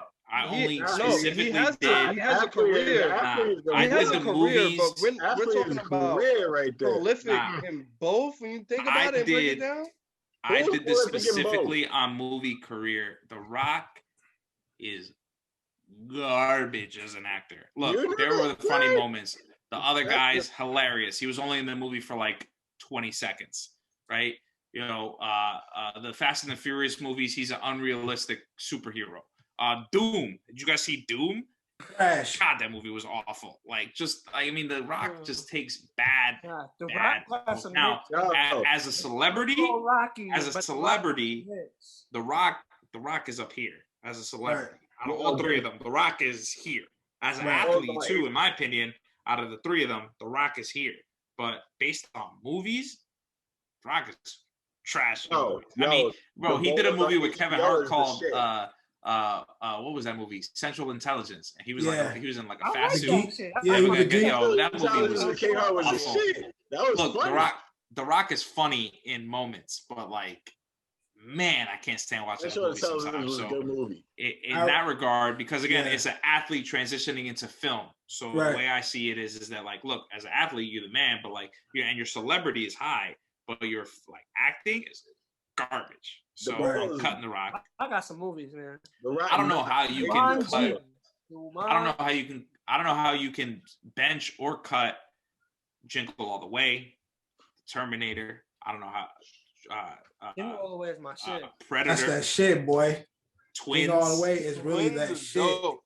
I don't know how you can put him anywhere else. So to me, as far as transitioning from being an athlete to being a celebrity to being a mayor, we won't talk about his political Yeah. side, but is when when it comes to films, That's the dope, Freeze. right? Batman How How they Forever. let the Terminator Mr. win the Freeze, election. I mean, Come terrible on, movie. Terrible movie, but sucks, Mr. dog. Freeze. So I'm gonna start Nah. Arnold, and Jason's that guy, bro. Jason's a good actor. Jason plays the same guy in every movie, but he plays it better than The Rock plays the same guy in every movie. All right. Drew. Jumanji, Star bitch bro. cut. Come on, bro. Nah, Jumanji's I like trash. I Jumanji. never agree with Come on. any I of like the second I like the first movie. Jumanji. I like the first Jumanji, one, though. bro. Come on, bro. I take on both. I take on both Scorpion sides. King. I take on both sides of the spectrum. Like you might not You like damn the Rock sure movie. do. You might not. Yo, shut up. Shut up. I said The that. best part was you didn't get that joke, Kev. Right. Shut up. Go, Drew. Like, yo, He putting his together movie fucking Rubik's Cube and shit. his movie side might not be the best, but the Fast and Furious that The Rock did, and Awful. and the Bowlers on HBO. Bowlers on HBO is a good ass show. So Awful show. going, Awful show. hell, what you watched Awful it? show. Bowlers was good on HBO. So fuck that. Is it good for The Rock or is it good for the show? No, It was The a Rock bad played show. a good Good for ass The Rock. character on there. Like, to be honest, The Rock played an amazing character on Bowlers. I never watched Oh, Ballers. boy. And yeah, you should. Look, I put that show on the background, like as like background noise, like white noise, and like when you do that, you end up watching the show anyway. That show, I ended up doing that. That show sucks. It sucks. It's your opinion, but All right, Drew, go ahead. But like on the fucking athlete side, amazing fucking wrestler. You cannot say shit about The Rock. He's about to come on my Fab Five and shit. So stay tuned. So, but I'm sorry him. Now, the Arnold Schwarzenegger, you had a track. I'm betting Arnold Schwarzenegger, your movies is top notch, but your fucking sport was just you're fucking bodybuilder. Like, you fucking did that.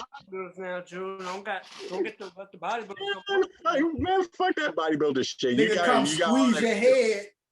You gotta fake it. What are you doing? Fucking lifting up a fucking barbell for a fucking living. Shut the fuck up. You gained all that. It wasn't just that he was in like competitions and like he was on magazines and like one. Man, nigga, all that.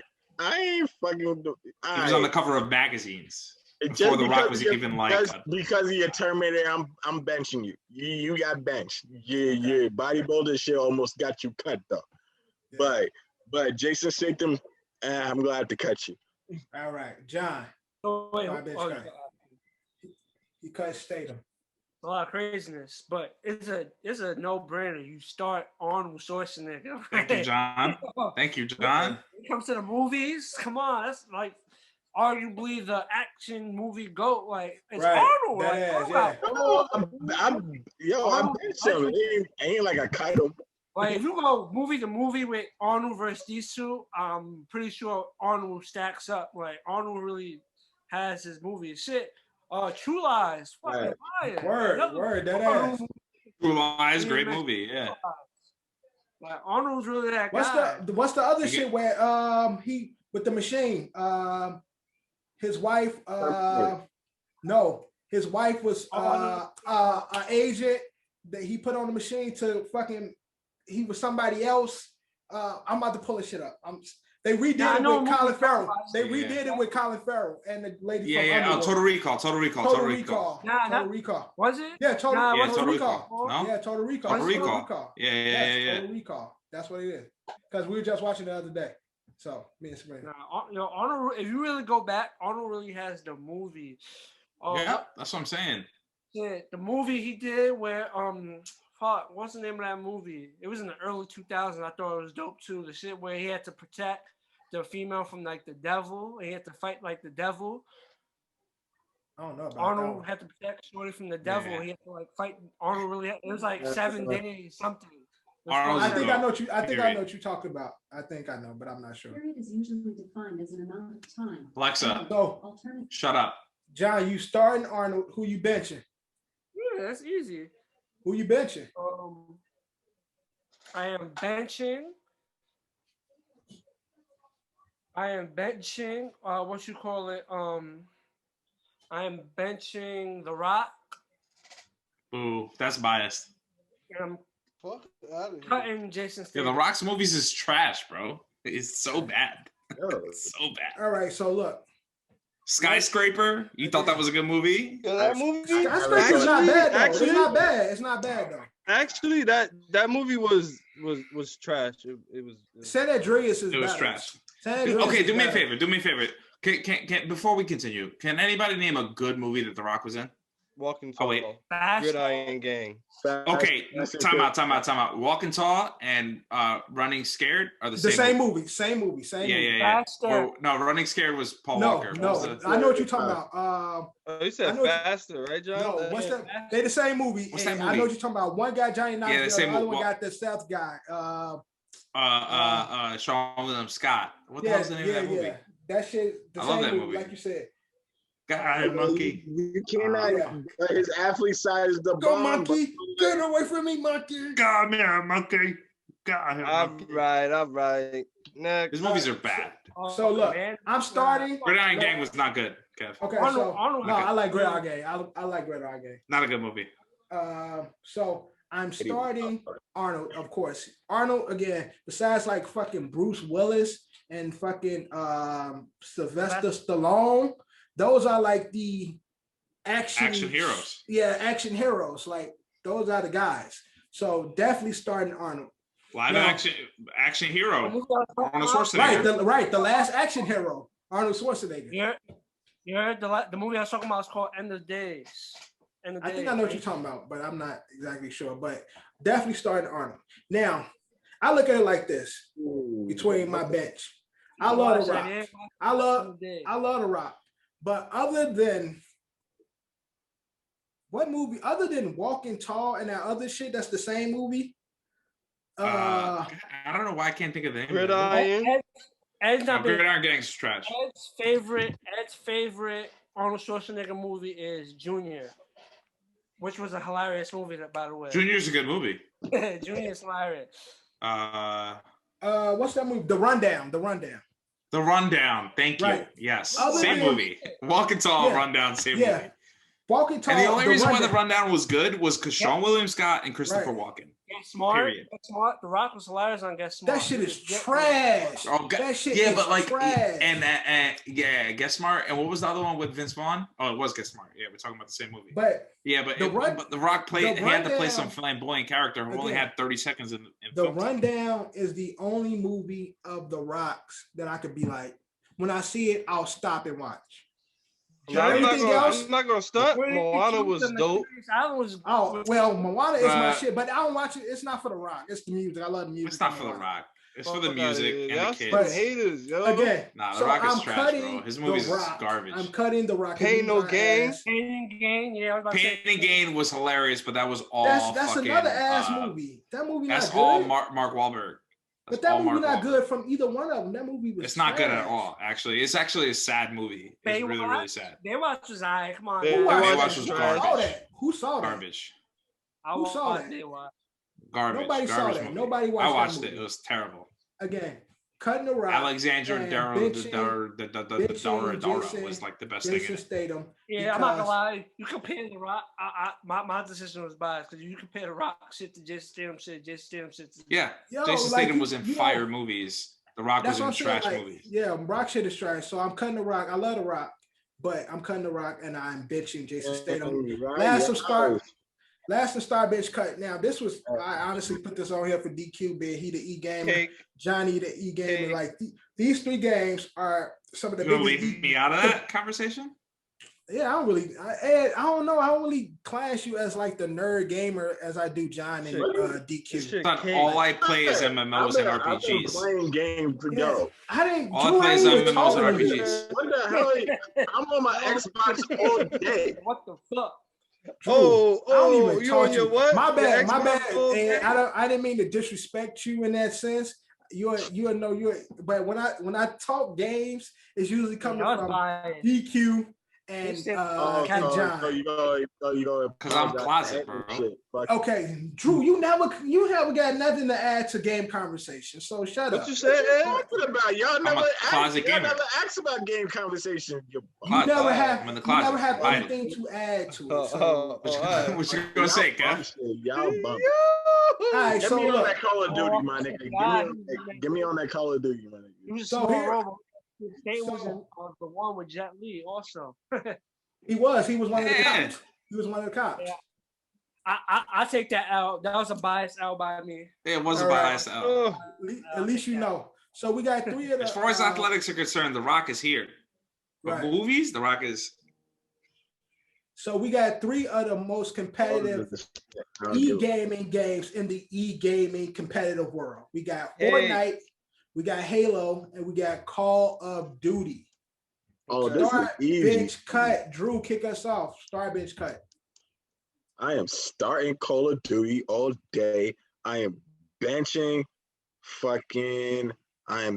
what you said, fuck it. Give me Halo a list and Fortnite. Halo and Fortnite. I'm benching Halo. Drew hasn't had the list all week. I'm benching Halo and I'm cutting Fortnite. I never play that shit. I don't understand what is everybody's hype about that game for? That game is fine. I love that game. I haven't played it in a minute, but I love that game. All right, Johnny, start bench cut. This is pretty easy for me. I'm starting Halo. Halo's my favorite game ever. Halo's the king shooting game for me. Halo's that game. I'm benching Call of Duty and I'm cutting Fortnite. I love all 3 games. I play all 3. I'm currently playing a new Call of Duty, but I haven't played Fortnite in a minute. But Fortnite to me is really fun. I just haven't played Fortnite in a while. That's bad about Call of Duty. Their last couple of games have been trash about Call of Duty. All right, Kev, start bench cut. I'm starting Halo. Let's go, Kev. I'm benching Call of Duty. And I'm cutting Fortnite. The new generation, y'all just don't know. Right. We had to pave the way. You know what I mean? Right. Halo did that, right? That's a fact. Halo, I fucks with Halo sometimes. Maybe we don't build walls in Halo, but I feel like it ain't being Call of Duty for me though. Tonight. Fuck it. Put some Fort. All right, Ed. Ed. I am starting.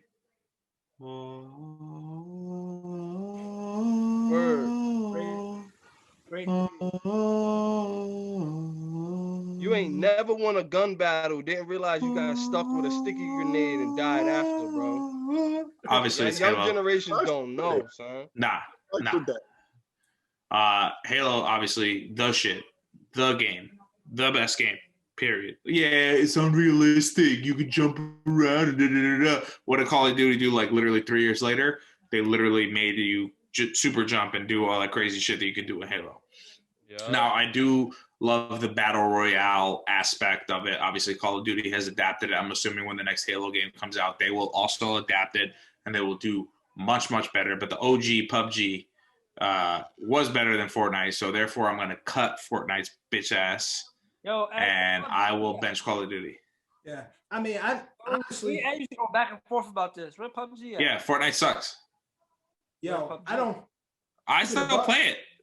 I guarantee you, I played PUBG before you played. Last time you played Fortnite. When was the last time you played Fortnite, John? When was the last time you played PUBG? Literally, I haven't had Wi-Fi for 2 weeks, but I played it 2 days before I left my apartment, which was on the 28th. Of January. You play PUBG closer to what I play. I play exactly Fortnite mid-January-ish. Yeah, exactly. So I don't play none of these games. I haven't played Halo since Xbox, the original Xbox. Fortnite, I tried. That shit was just too trash for me. And I remember Call of Duty. Y'all niggas used to be playing zombies all the time in the dorms. I just never got into it. Zombies lit. Just never got into it. So off of the strength of that, I am starting Halo. I'm going to bench Call of Duty and Fortnite. Just they be stealing too much shit from other artists and people. So, but my real starter is GoldenEye 007, which is the greatest. Good answer. Good answer. Great game. Great game. Yeah. Great game. The greatest first player. Now, if you put 007, you put 007. You saw Mr. Versace skate on 007? So if we replace 007 I saw that. That shit was time out. So if we replace 007 with Fortnite with 007. 007 Halo Call of Duty. Kev, how would your list start bench cut? What's the option? We taking off Fortnite. Taking off Fortnite. Yeah, I never liked 007 because I couldn't get through. I ain't say you. I said Kev. What would your list be? My definitely still Halo, and then it would be 007, then COD. Hey, Drew. All right, I don't have to do fuck it. Damn, that's hard. No, it's not really that hard. It is fuck my shit. My shit is that shit You hard. gotta make it difficult, bro. I gotta think about it, my nigga. We don't got time for you to think Johnny, about what it. you got? Johnny, what's yours? I love 007. I Double love O Seven was the shit. I love 007. World's Not Enough. But I'm still starting Halo, benching 007, Uh, and I'm cutting Call of Duty. Yo, I will definitely start at 007. You get Jaws. He was telling everybody you shoot a motherfucker right in the head, instantly kill. Our and job was shit. a cheat. Our job was a cheat because he was so little and shit. Yeah, so and our he ran job, so fast. right, and ran so fast you could cut, chop the shit out of somebody. Yo, I hate Yeah, that. it was a straight chop. The straight chop. That was the original Halo sword. Right, so Yeah. you do the chop to death with Hob job and shit and beat everybody and shit. But definitely start. that game. Definitely start. Going That out was from that shit. young, bro. Yo, when Halo 2 Start- came out and you could like dual shoot, yo, Yeah, no, that shit was dope. Oh, I did play Halo 2, so yeah. killed the So game. yeah, okay. Halo is fire. But again, in GoldenEye's defense, Halo went on and on and on and on and on, and we're gonna get a new game, and they just keep getting better and better. And better. There was three. Yo, Halo Battle Royale is gonna be bananas. Only two for the 64. When is that coming out? Yeah, it was the Golden Next year, Eye. World is probably. not enough, right? Well, not enough and GoldenEye, but there was a couple. That's what I'm saying. It's only 2 games. Halo has like 5. Call of And Duty then has they like 10. changed the play style with the third one. Like they made it like That was the one with the OG James Bond from Yeah. Russia with Love. I think it was called. yeah. Oh, But oh, all right, but we Actually, no, moving. there was a couple of James Bond games. There was only 2 for the 64. It was a Yeah. couple. Yeah, Hey, the other but- ones we're talking about is 64 Yeah. GoldenEye. Yeah, I feel like We one moving- came out for GameCube. There was a 007 game for Yeah, GameCube. we only 64 is where it was at. They got to we moving remaster on. 007 GoldenEye. Yeah, definitely. Star bench cut. That was it. We moving on to Marquee Misses. Who's your Marquee Miss player and game for the NBA? Drew, kick us off. Marquee Miss, what you got? My Marquee Miss game is going to be the Monday night game is going to be the Jazz versus the Charlotte Hornets. I like to see the number 1 team in the West right now going against a nice young squad and that's doing shit over in Charlotte. My Marquee Miss player for that game is going to be fucking Gaines, the Michael Gaines. Yeah. Yeah. What? All right, Kev, Marquee Miss, who you got? All right, my Marquee Miss game is, I believe, I would have to look at it again. I'm not gonna do that. It's Friday's game, Suns versus the Pelicans. Okay. Then my Marquee Miss player, and it's a completely different game, obviously, is gonna be Donovan Mitchell. Copy. Ed, I'm sorry. Ed, what's your Marquee Miss? My Marquee Miss game is the Jazz versus the Clippers tomorrow night at 10. And my player is Jordan Clarkson. Okay. Well, the Jazz Clippers, they got a game Friday too. Okay. So, yeah. So maybe it's the Friday game. Maybe it's the Friday game. They got a game tomorrow and Wednesday. So then it's the So Wednesday game Friday. that I picked. Yeah. No, you picked the Friday game because No, you sorry. picked games. Yeah. You picked the Friday. Apologize. I picked the Friday game. And you got Jordan Clarkson as your Marquee Yes. Miss player. So, Johnny, you know, he is from oh, you know what? While we're on NBA too, real quick, Kyrie, I forgot to mention this. Kyrie decided he was going to be the shooting guard while yep, James Harden is James The Harden is point. the point guard. smart. which is nice though. That whole setup is good. All right, John, Marquee Miss. My original Marquee Miss was Saturday 1:00 game, the Spurs and the Knicks. But since COVID scratched that, I just realized that I can't make that my Marquee Miss game. So my Marquee Miss game is from the same day, but it'll be the Golden State Warriors, Charlotte Hornets. Mm-hmm. LaMelo. And my Marquee Miss player for the week is Harrison Barnes. Good shit. My Marquee Miss is the same game as Ed's. The Jazz Clippers, Jazz number 1 in the West, played against one of the true competitors in the West to me. So that should be made for a good game. And my Marquee Miss player is from the Brooklyn team. That's Thaddeus Young. That's my Marquee Miss. No, isn't. I'm saying that. It's not. No, I'm tripping. Not Thaddeus Young. What's the nigga name? Now I'm fucking up. What's their roster? Wow, him and Thaddeus Young, I always get them mixed up. Notepad, write it down. Jeff Green. I'm sorry, Jeff Green. I actually wrote Thaddeus Young. I wrote Thaddeus Young on my shit. But I meant Jeff Green because I always got them mixed up. Who's the Marquee Miss player again? Drew, who's your Marquee Miss player? Yeah, I know. I fucked his name. Yeah, up. right. Exactly. I know. Okay. Hold on. Let me get his name right. Hold on 1 second. Right. I heard that name. Like, I've never heard of that. Who is that? Yeah. I fucked his name up. Hold on. Let me get the Charlotte Hornets. No, I couldn't. Don't write it down, bro. I didn't know who he was talking about. I knew the name was wrong, but I just couldn't think of who he might have been messing it up with. Yeah. Send him to the bench. Hey, shut the fuck up, Kev. Hold on. Kiss my ass. Kiss my ass, yo. You talking about Bridges? Yes, there you go, Michael Bridges. There we go. That's what. How the fuck you get Michael Gaines? I forgot his last name, bro. All right, that is Marquee Miss. We're gonna get into our last segment, and that is Fab Five. I wish DQ was here because when I was putting this together, he was the person I was thinking of. This week we don't really talk about it much, but we all grew up watching professional wrestling. In Chicago. I'm sorry, professional wrestling. But what wrestling? What are you saying? Finding now as sports entertainment.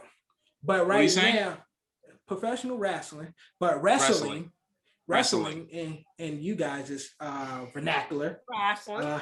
So we are counting down 5 the greatest and most found moments and found matches in professional wrestling history to us. We all, well, for the most part, we all grew up watching the sport in the same era. So, Attitude Era. Attitude Era, you know what I'm saying? That's why I wanted DQ here, because DQ and John are the avid, still big avid fans of the sport. So hopefully, hopefully they give us the variation. But we're counting down from 5 to 1, your top 5 moments. It's wrestling. Say it right. Wrestling. Our top 5 professional wrestling moments, matches. Drew, what you got? 5.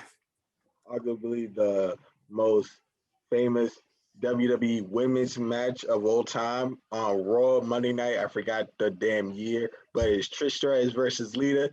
It was definitely one of the main Raw. The first one was main event Raw. Exactly. Johnny know what's up. But that match was awesome. And the fact that we got that shit for free, bro, like that's some shit. That's some shit that should be on a fucking pay-per-view where you had to fucking pay to watch them motherfucking Lita and Trish Stratus did they shit. Bro, that was the shit. That was the match, bro. That was a good class of female wrestlers. Women. Tori, Trish, Lita, Molly. Who am I missing? Victoria, Mickey James, China. Nah, Mickey James came later. She was around. She was like early 2005, like mid 2000s. Yeah, true. Mickey. True. We're talking about early 2000s. Right. It was Ivory. Yeah, Ivory was there. Yeah. Sable was kind of out. Sable was on tail end of her career though. She was before that. Tail end of her career. Out before, like they was out like early 2000s. Yeah. Right. Yo, we were really washed. So, you know what I'm saying?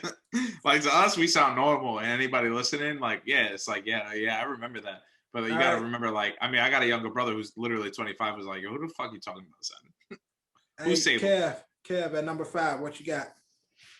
At number 5, I hate to say it, but it's the only Hulk Hogan match that I ever watched, and it was in WrestleMania 18 in 2002 against The Rock. Mm. And Rocky won, boy. Yeah, that was good.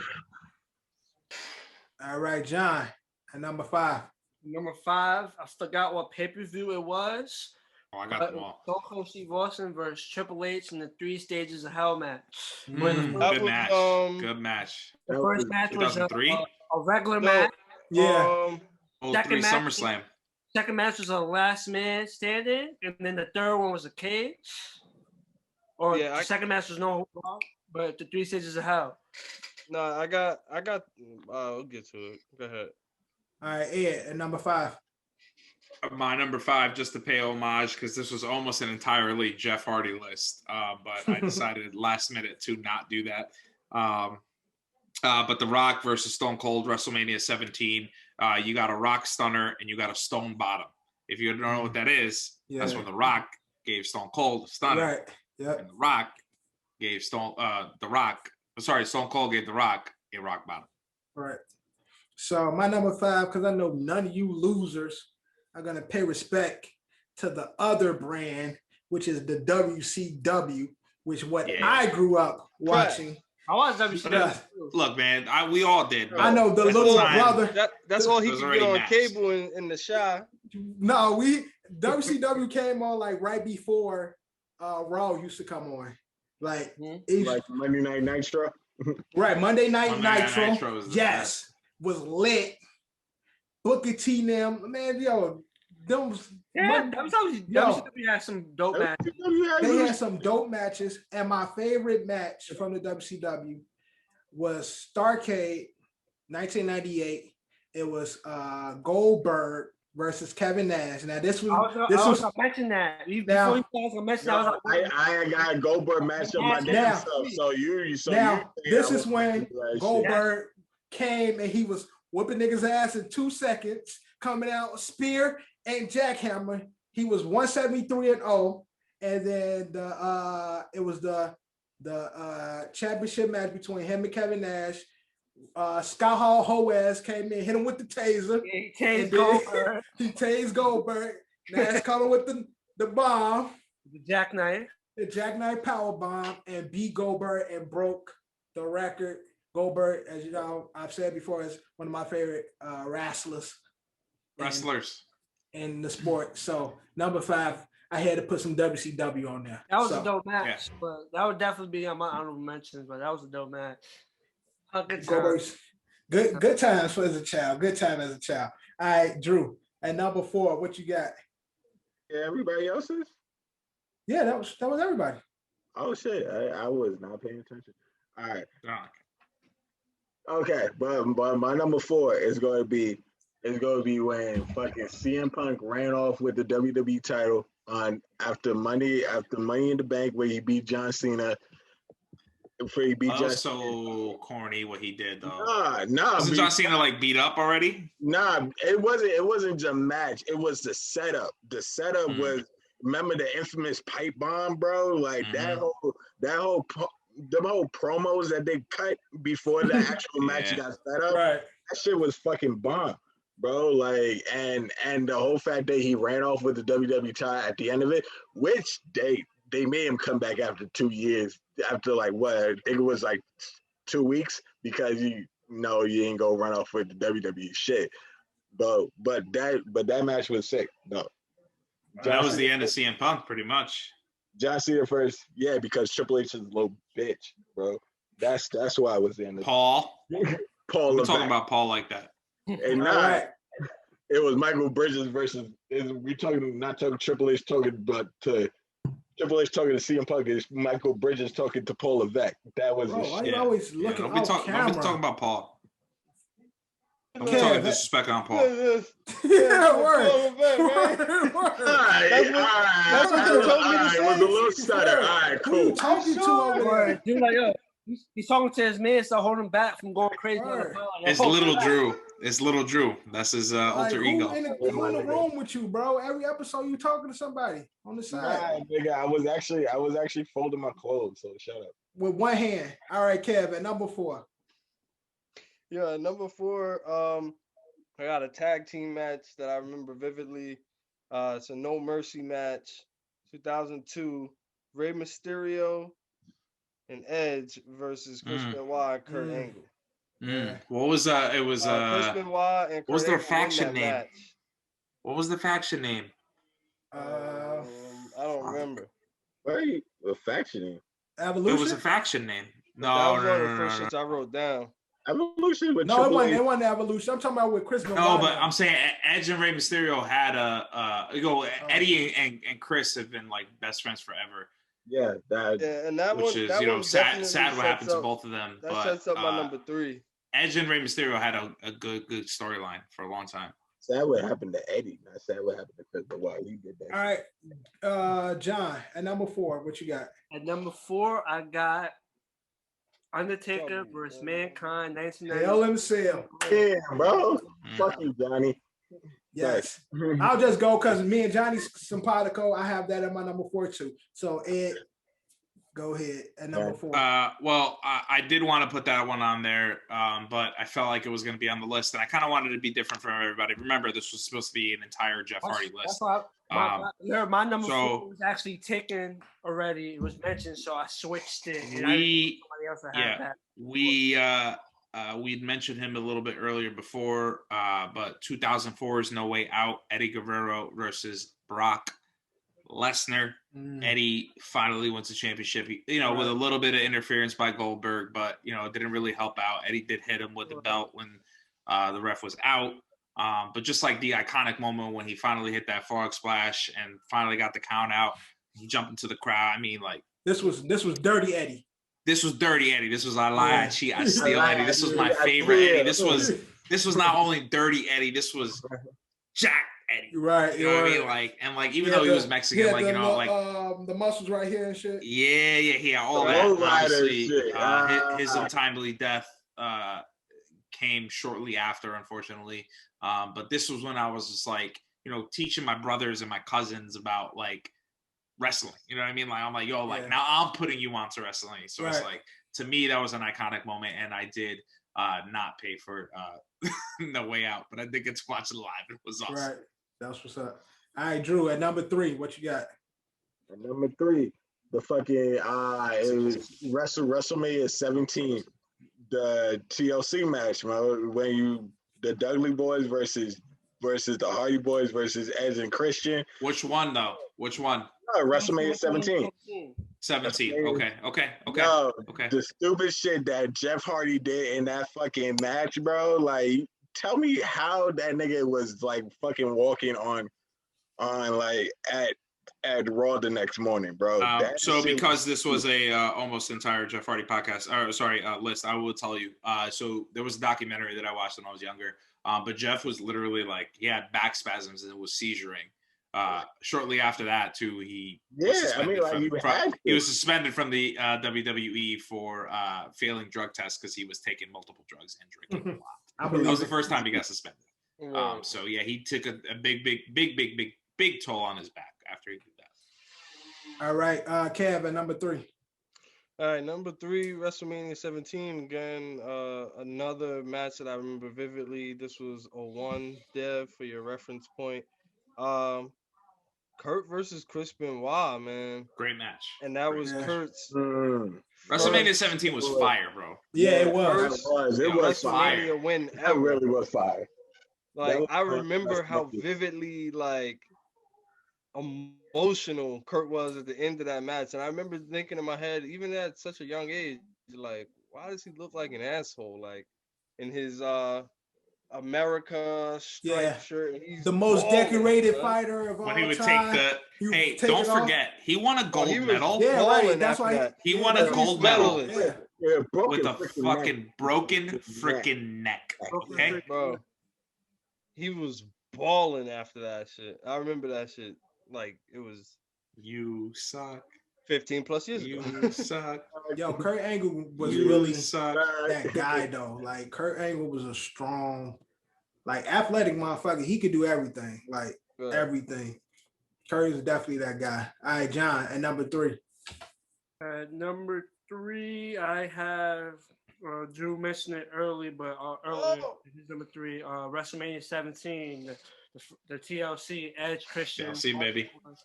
And the Dudleys. That's my number 3. Yeah. TLC WrestleMania 17. Those are All so right. good matches. I miss those matches. I feel bad for the wrestlers because they go through a lot. I know, I understand. Yeah, they put their body through it. Like Yeah. all the behind the scenes stuff, and they talk about it. They really go through a lot of fucking shit, jumping off that shit. Man. Right. That shit is entertaining as fuck. I feel for the wrestlers. But we as fans, we love that shit. Right. Yeah, of course, bro. That's why they don't do If chair they shots can to do the that head shit no forever, more, we bro. love that shit. But unfortunately, Them chair shots to the head scrambling. but that would be so dope to get one final hoorah, one final TLC with the Edge, Christian, Dudleys, and Hardys. It would be so dope. Just one last hoorah, like fuck. One more time. I don't Now want to that see Edge is back. Oh, I Adam didn't know shit, Edge was man. back. Bro. Like, Yeah, it's come gonna on, look bro. like Look at all this Goldberg shit. versus who was it? Goldberg versus who? Undertaker. Oh man, that was bad. Certain wrestlers won't be doing the crazy shit, but it'll be like Jeff or somebody that would be. Jeff will definitely do it. Jeff don't give a fuck. Definitely. Last hoorah would be dope. All right, Ed, at number 3, what you got? At number 3, and I'm sure you're adding clips here. It's been said already. It's been said by Drew. It's been said by John. So we keep talking about Jeff's Swanton Bomb, which was awesome. But I think the key element that we're missing on that WrestleMania 17 was that was Edge's spear off the ladder while Jeff was hanging off the belt. So my clip is Jeff hanging off the belt and Edge spearing him off. I mean, they both look like they died that day. Yeah. Tell me when they fucking. How do you feel like, yo, I'm gonna go there. I'm gonna hold on, and you're gonna hit me. Yeah. Double table, bro. How you prepare for that? Like, yo, just and also a good part, another portion of that match that was great. Again, I'm kind of like giving up my number 1 here a little bit, but like you don't see this in the first one. What's his name? Spike Dudley came out for the Dudley Boys to help them out. Rhino came out to help out Edge and Christian, and then Lita came out to help out the Hardy Boys. And Lita got caught a 3D, but Lita with her underwear all the way up her back. Yeah, with the thong up. Moose, Swan, and everybody. It was crazy. But either way, one of the greatest matches I think I've ever seen in my entire life. All right, number 3, I went back and forth between 2 Royal Rumbles. But I'm going to say at number 3, I have the 2001 Royal Rumble. It was between that one and the 2000 Royal Rumble. The 2000 had, I think, Rock and Stone Cold at the end, but the 2001 had Stone Cold and Kane at the end. Yeah. Stone Cold was busted the fuck up. 2001 was 2001 the same year that Too Cool like did the dance? That was 2000. That was 2000? Yeah, and then Rikishi just lit them up after the dance? Yeah, that show was hilarious. And that's why I say I went back and forth between the two. But because both of them were super dope. But the 2001 ended with Kane versus Stone Cold, with Stone Cold winning and shit, busted open, catching the biz. That's when Kane had the record for most eliminations in one match. Right. Yeah. Roman Reigns broke that record. But he had that crowd throwing the fucking biz to Stone Cold, popping, going crazy, man. Good times, man. Good times. Fucked up. Boy, our childhood was dope. All right. Yeah, it was great. Number 2, Drew, what you got? The most famous motherfucking John got it on his fucking shirt right now. The motherfucking Stone Cold's whole damn King of the Ring run, where he did the most infamous fucking promo ever, bro. John 16, bro. I'm Austin 3 is gonna kick your motherfucking ass, bro. That was a shit. So what's your match? So I guess he's talking about the King of the Ring. He's talking about the King of the Ring. Okay. Yeah, that counts. King of the Ring and the promo after. Got you. Eddie, stop with that fucking ball. That's like the 3rd time you done hit your camera and shit. I know. All right, Kev at number 2. All right, so my number 2 is a No Way Out. 01 No Way Out. Hell in a Cell match, Stone Cold versus Triple H. Oh, I remember that. Okay. And if you guys remember, the most specific thing that I remember is like Stone Cold was like still like recovering from like being hit by a car. Deacon. And yeah, D get hit by a car. and Triple H, like throughout that fight, the whole theme of that fight was Triple H kept going for his knee, like that he was in his brace, and Triple H won that fight. I remember that fight.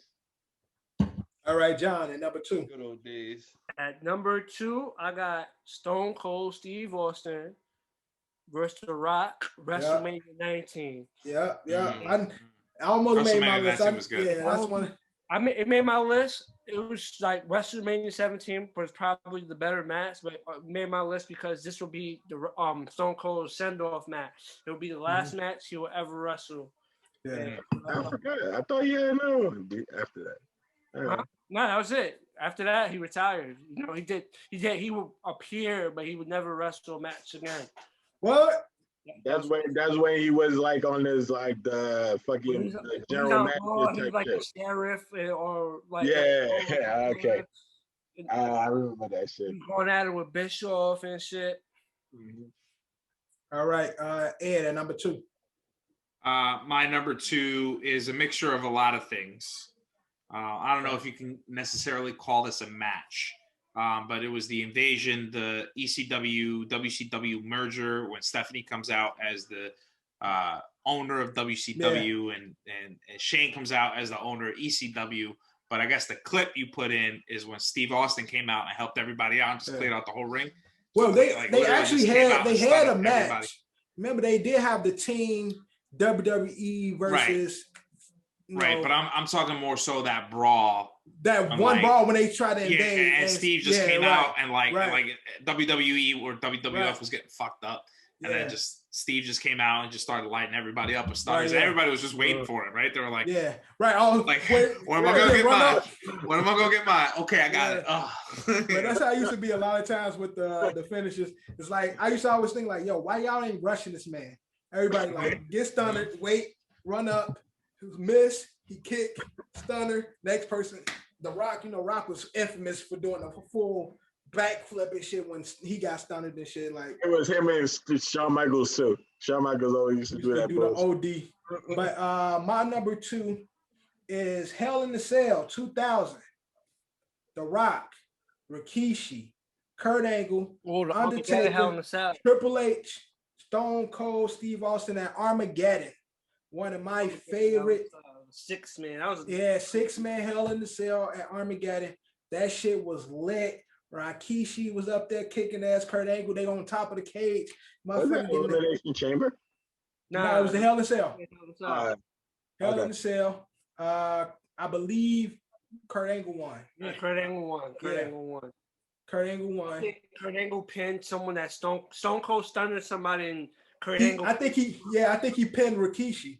If I'm not mistaken. Can we just talk about so this whole episode that we've been filming, I've been just watching clips of like our era, and yo, I hate to say it, Rikishi had a dumper, bro. As a kid, I never realized that like the snake face was gross, but yo, I would not want that big ass cake in my face. That's all I'm saying. Rikishi had the cheeks. And I know that nigga stink. But yeah, that's my number 2, man. Hell in the Cell, Armageddon 2000. Great match. Again, I know Kurt Angle won. I can't remember who he beat, but that's when he pinned the Rock. After Stone Cold stunned the Rock, he pinned the Rock. Yeah, because I think Rikishi got thrown into the truck. Right. Because Vince McMahon tried to bring out the truck to tie the cage down, and Undertaker choke slammed Rikishi off, so he was in the truck and shit. Yeah, that was a great fucking match, man. All right, we're gonna get it to number one. Number 1, wrestling greatest matches. We had number 1. Drew, what's your number 1? My number 1 was Johnny's number 3, the fucking Mankind versus Undertaker, Hell in a Cell. The legendary matchup where like, yo, I don't know how Mick Foley did not Mick Foley. Like, yo, Nick Foles for real. Mick Foley got tossed off the cell. Like Bro, you got tossed up to sell twice, my nigga. Like, Yo, he used to go through some shit, man. hell yeah. Like, Yeah, he was all about it. That was all. It was all his idea.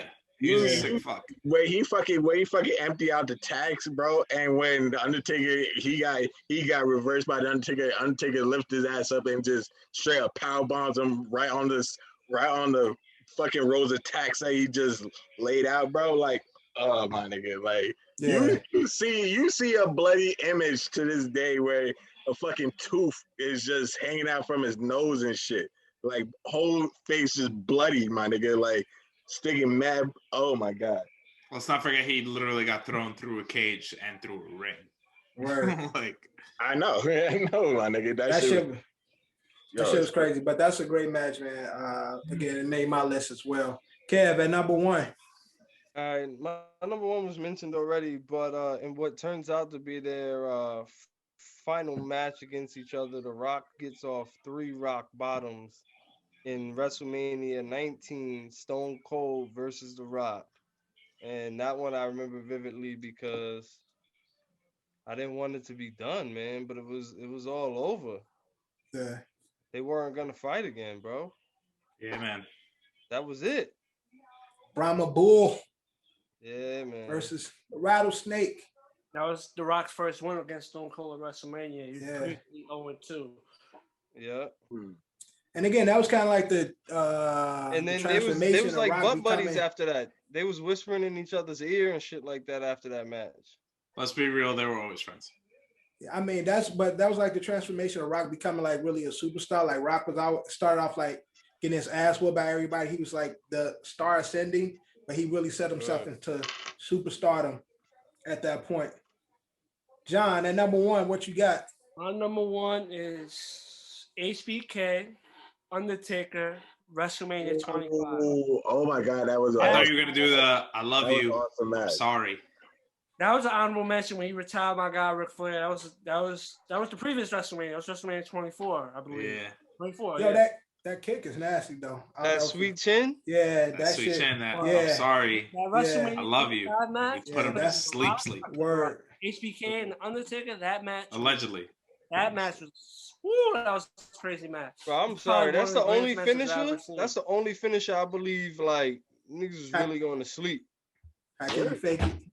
Nah, yeah, like Nah, they put their hand up every time. Yeah, but that sound still sounds crazy. I don't know. Sometimes yeah, Sean clapped a couple times. Sometimes Sean broke a couple jaws in his career. Let's just I'm saying, even if you put your hand up, that amount of force from a foot coming to you, that shit's still gonna hurt. It's still gonna hurt. Yeah, because it's a double clap. It's the foot clapping the hand and then the hand clapping the jaw.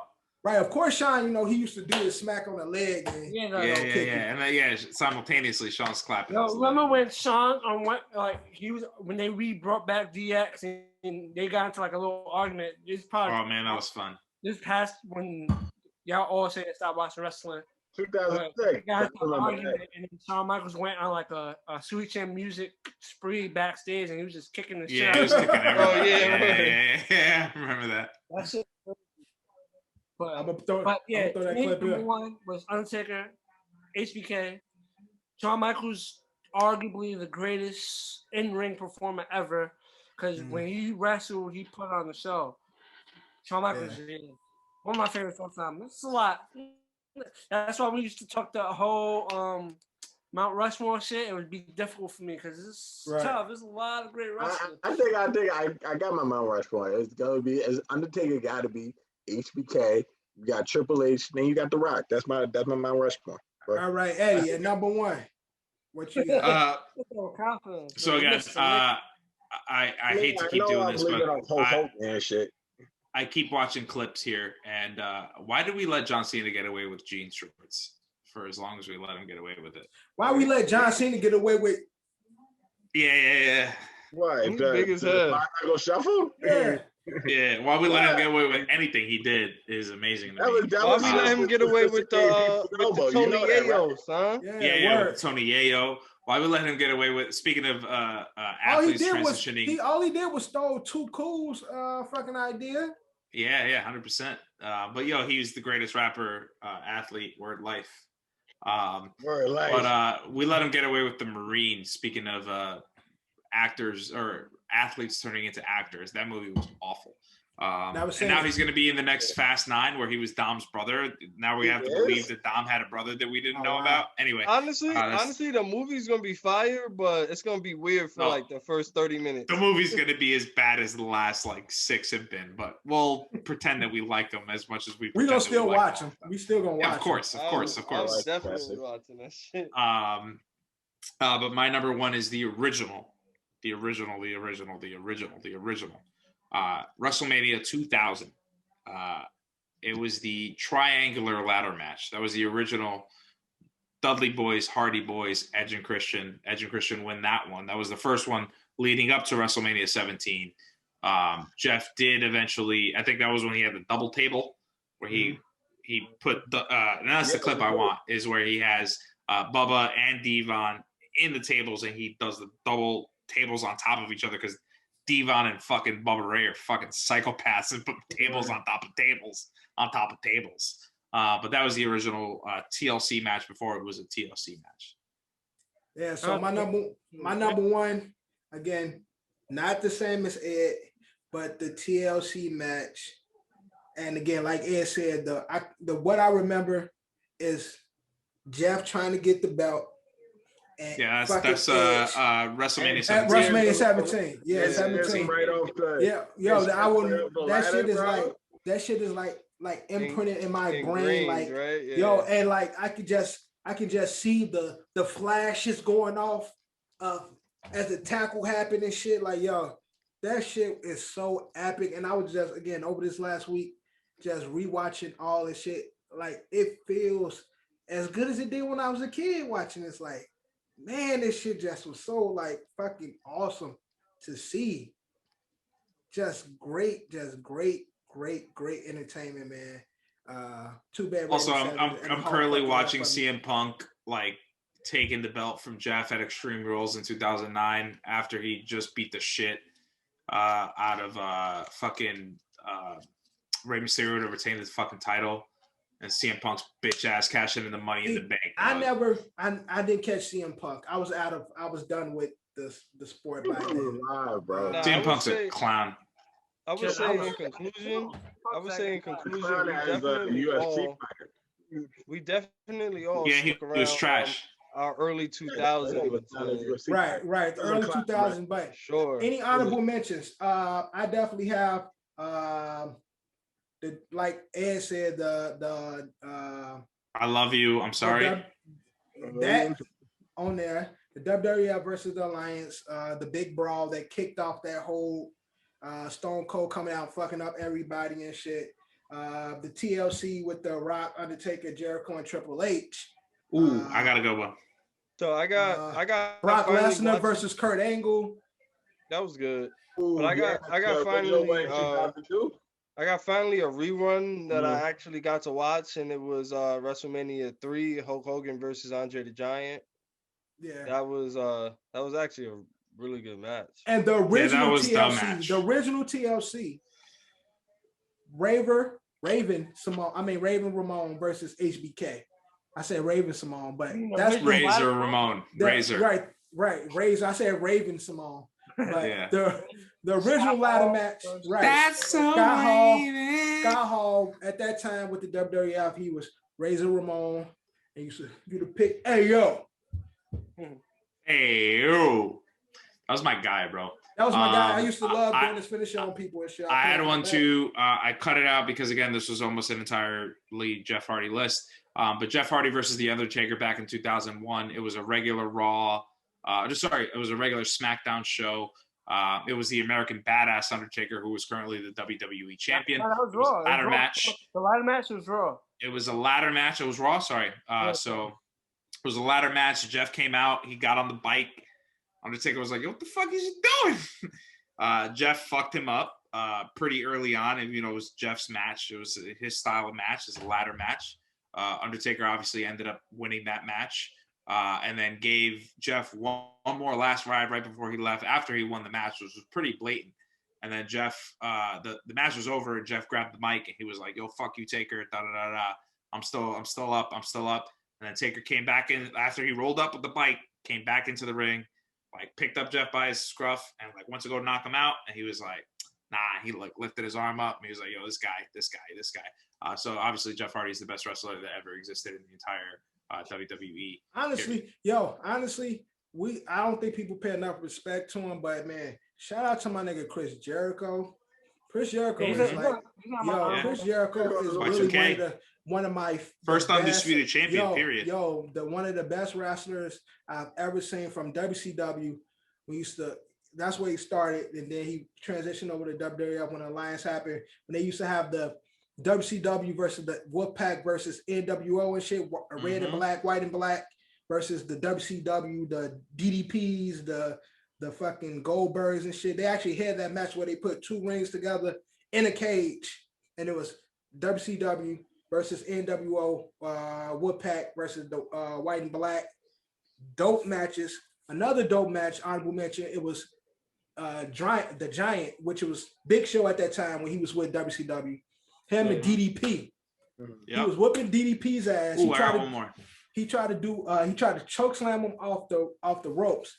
DDP did like a reverse flip and caught his ass with the diamond cutter. Used to be bang. Speaking of DDP, one of my favorite matches ever in history. Honestly, it should have been number one, but some people might say it was fictional. I think it was real. Jimmy King versus DDP. Remember Jimmy King? Oh, for the movie. Who caught that? Ready to rumble. Thank you, John. Ready to rumble. I will rule you.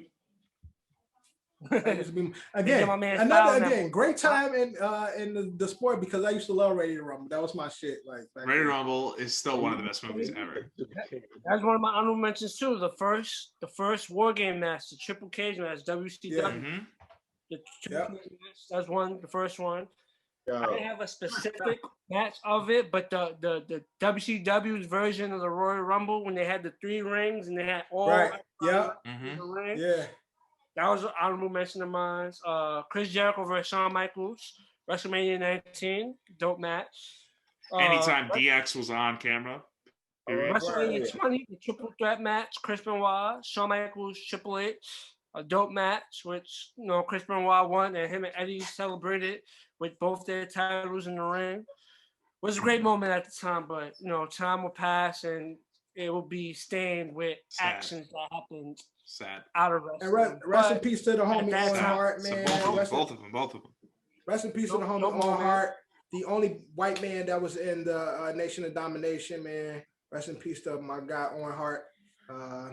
Unfortunately, I want to say Kurt Angle had a bunch of dope. There was a lot of dope matches. Yeah, you go down the list. Kurt Angle had a bunch of them too. It was and Baldhead Kurt, when he went crazy, he was fucking people up. You suck, Kurt Angle. Yeah, you suck, Kurt. Well, he was always you suck, Kurt Angle. But baldhead Kurt Angle is when he started like going crazy and was like fucking people up. Yeah, I forgot. Man, good times, man. That is our list, and that is our show, episode 44 of the OSA Out of Shape All-Stars. I really wish DQ was here. But maybe next week. Thank you guys for listening. Thank you guys for watching. We're going to have all the dope clips from our favorite moments with this 5-5. Again, make sure you like, comment, subscribe. Make sure you rate. Make sure you share. We're trying to get up to 100 subscribers on YouTube. Once we do, we're going to give away something. I don't know what, but we're going to give away something. Once we reach 100. All right, so share. I'll dye my hair, dude. I'll dye my hair. And Ed gonna dye his hair. So we getting there. But thank you guys for watching. Again, it's brought to you by Culture Capsule, sponsored by Don's LLC. Our host Eddie Horchata is in the building. K Jet is in the building. Mr. Drew in his nose and in his mouth and talking to people on the side. All that. Drew and his other characters and his other people living in his head, they all here. Johnny 5 is here. Austin 316 is here. I'm here. Thank you guys for watching again. Catch us next week. And like always, Ed. We out. Peace out.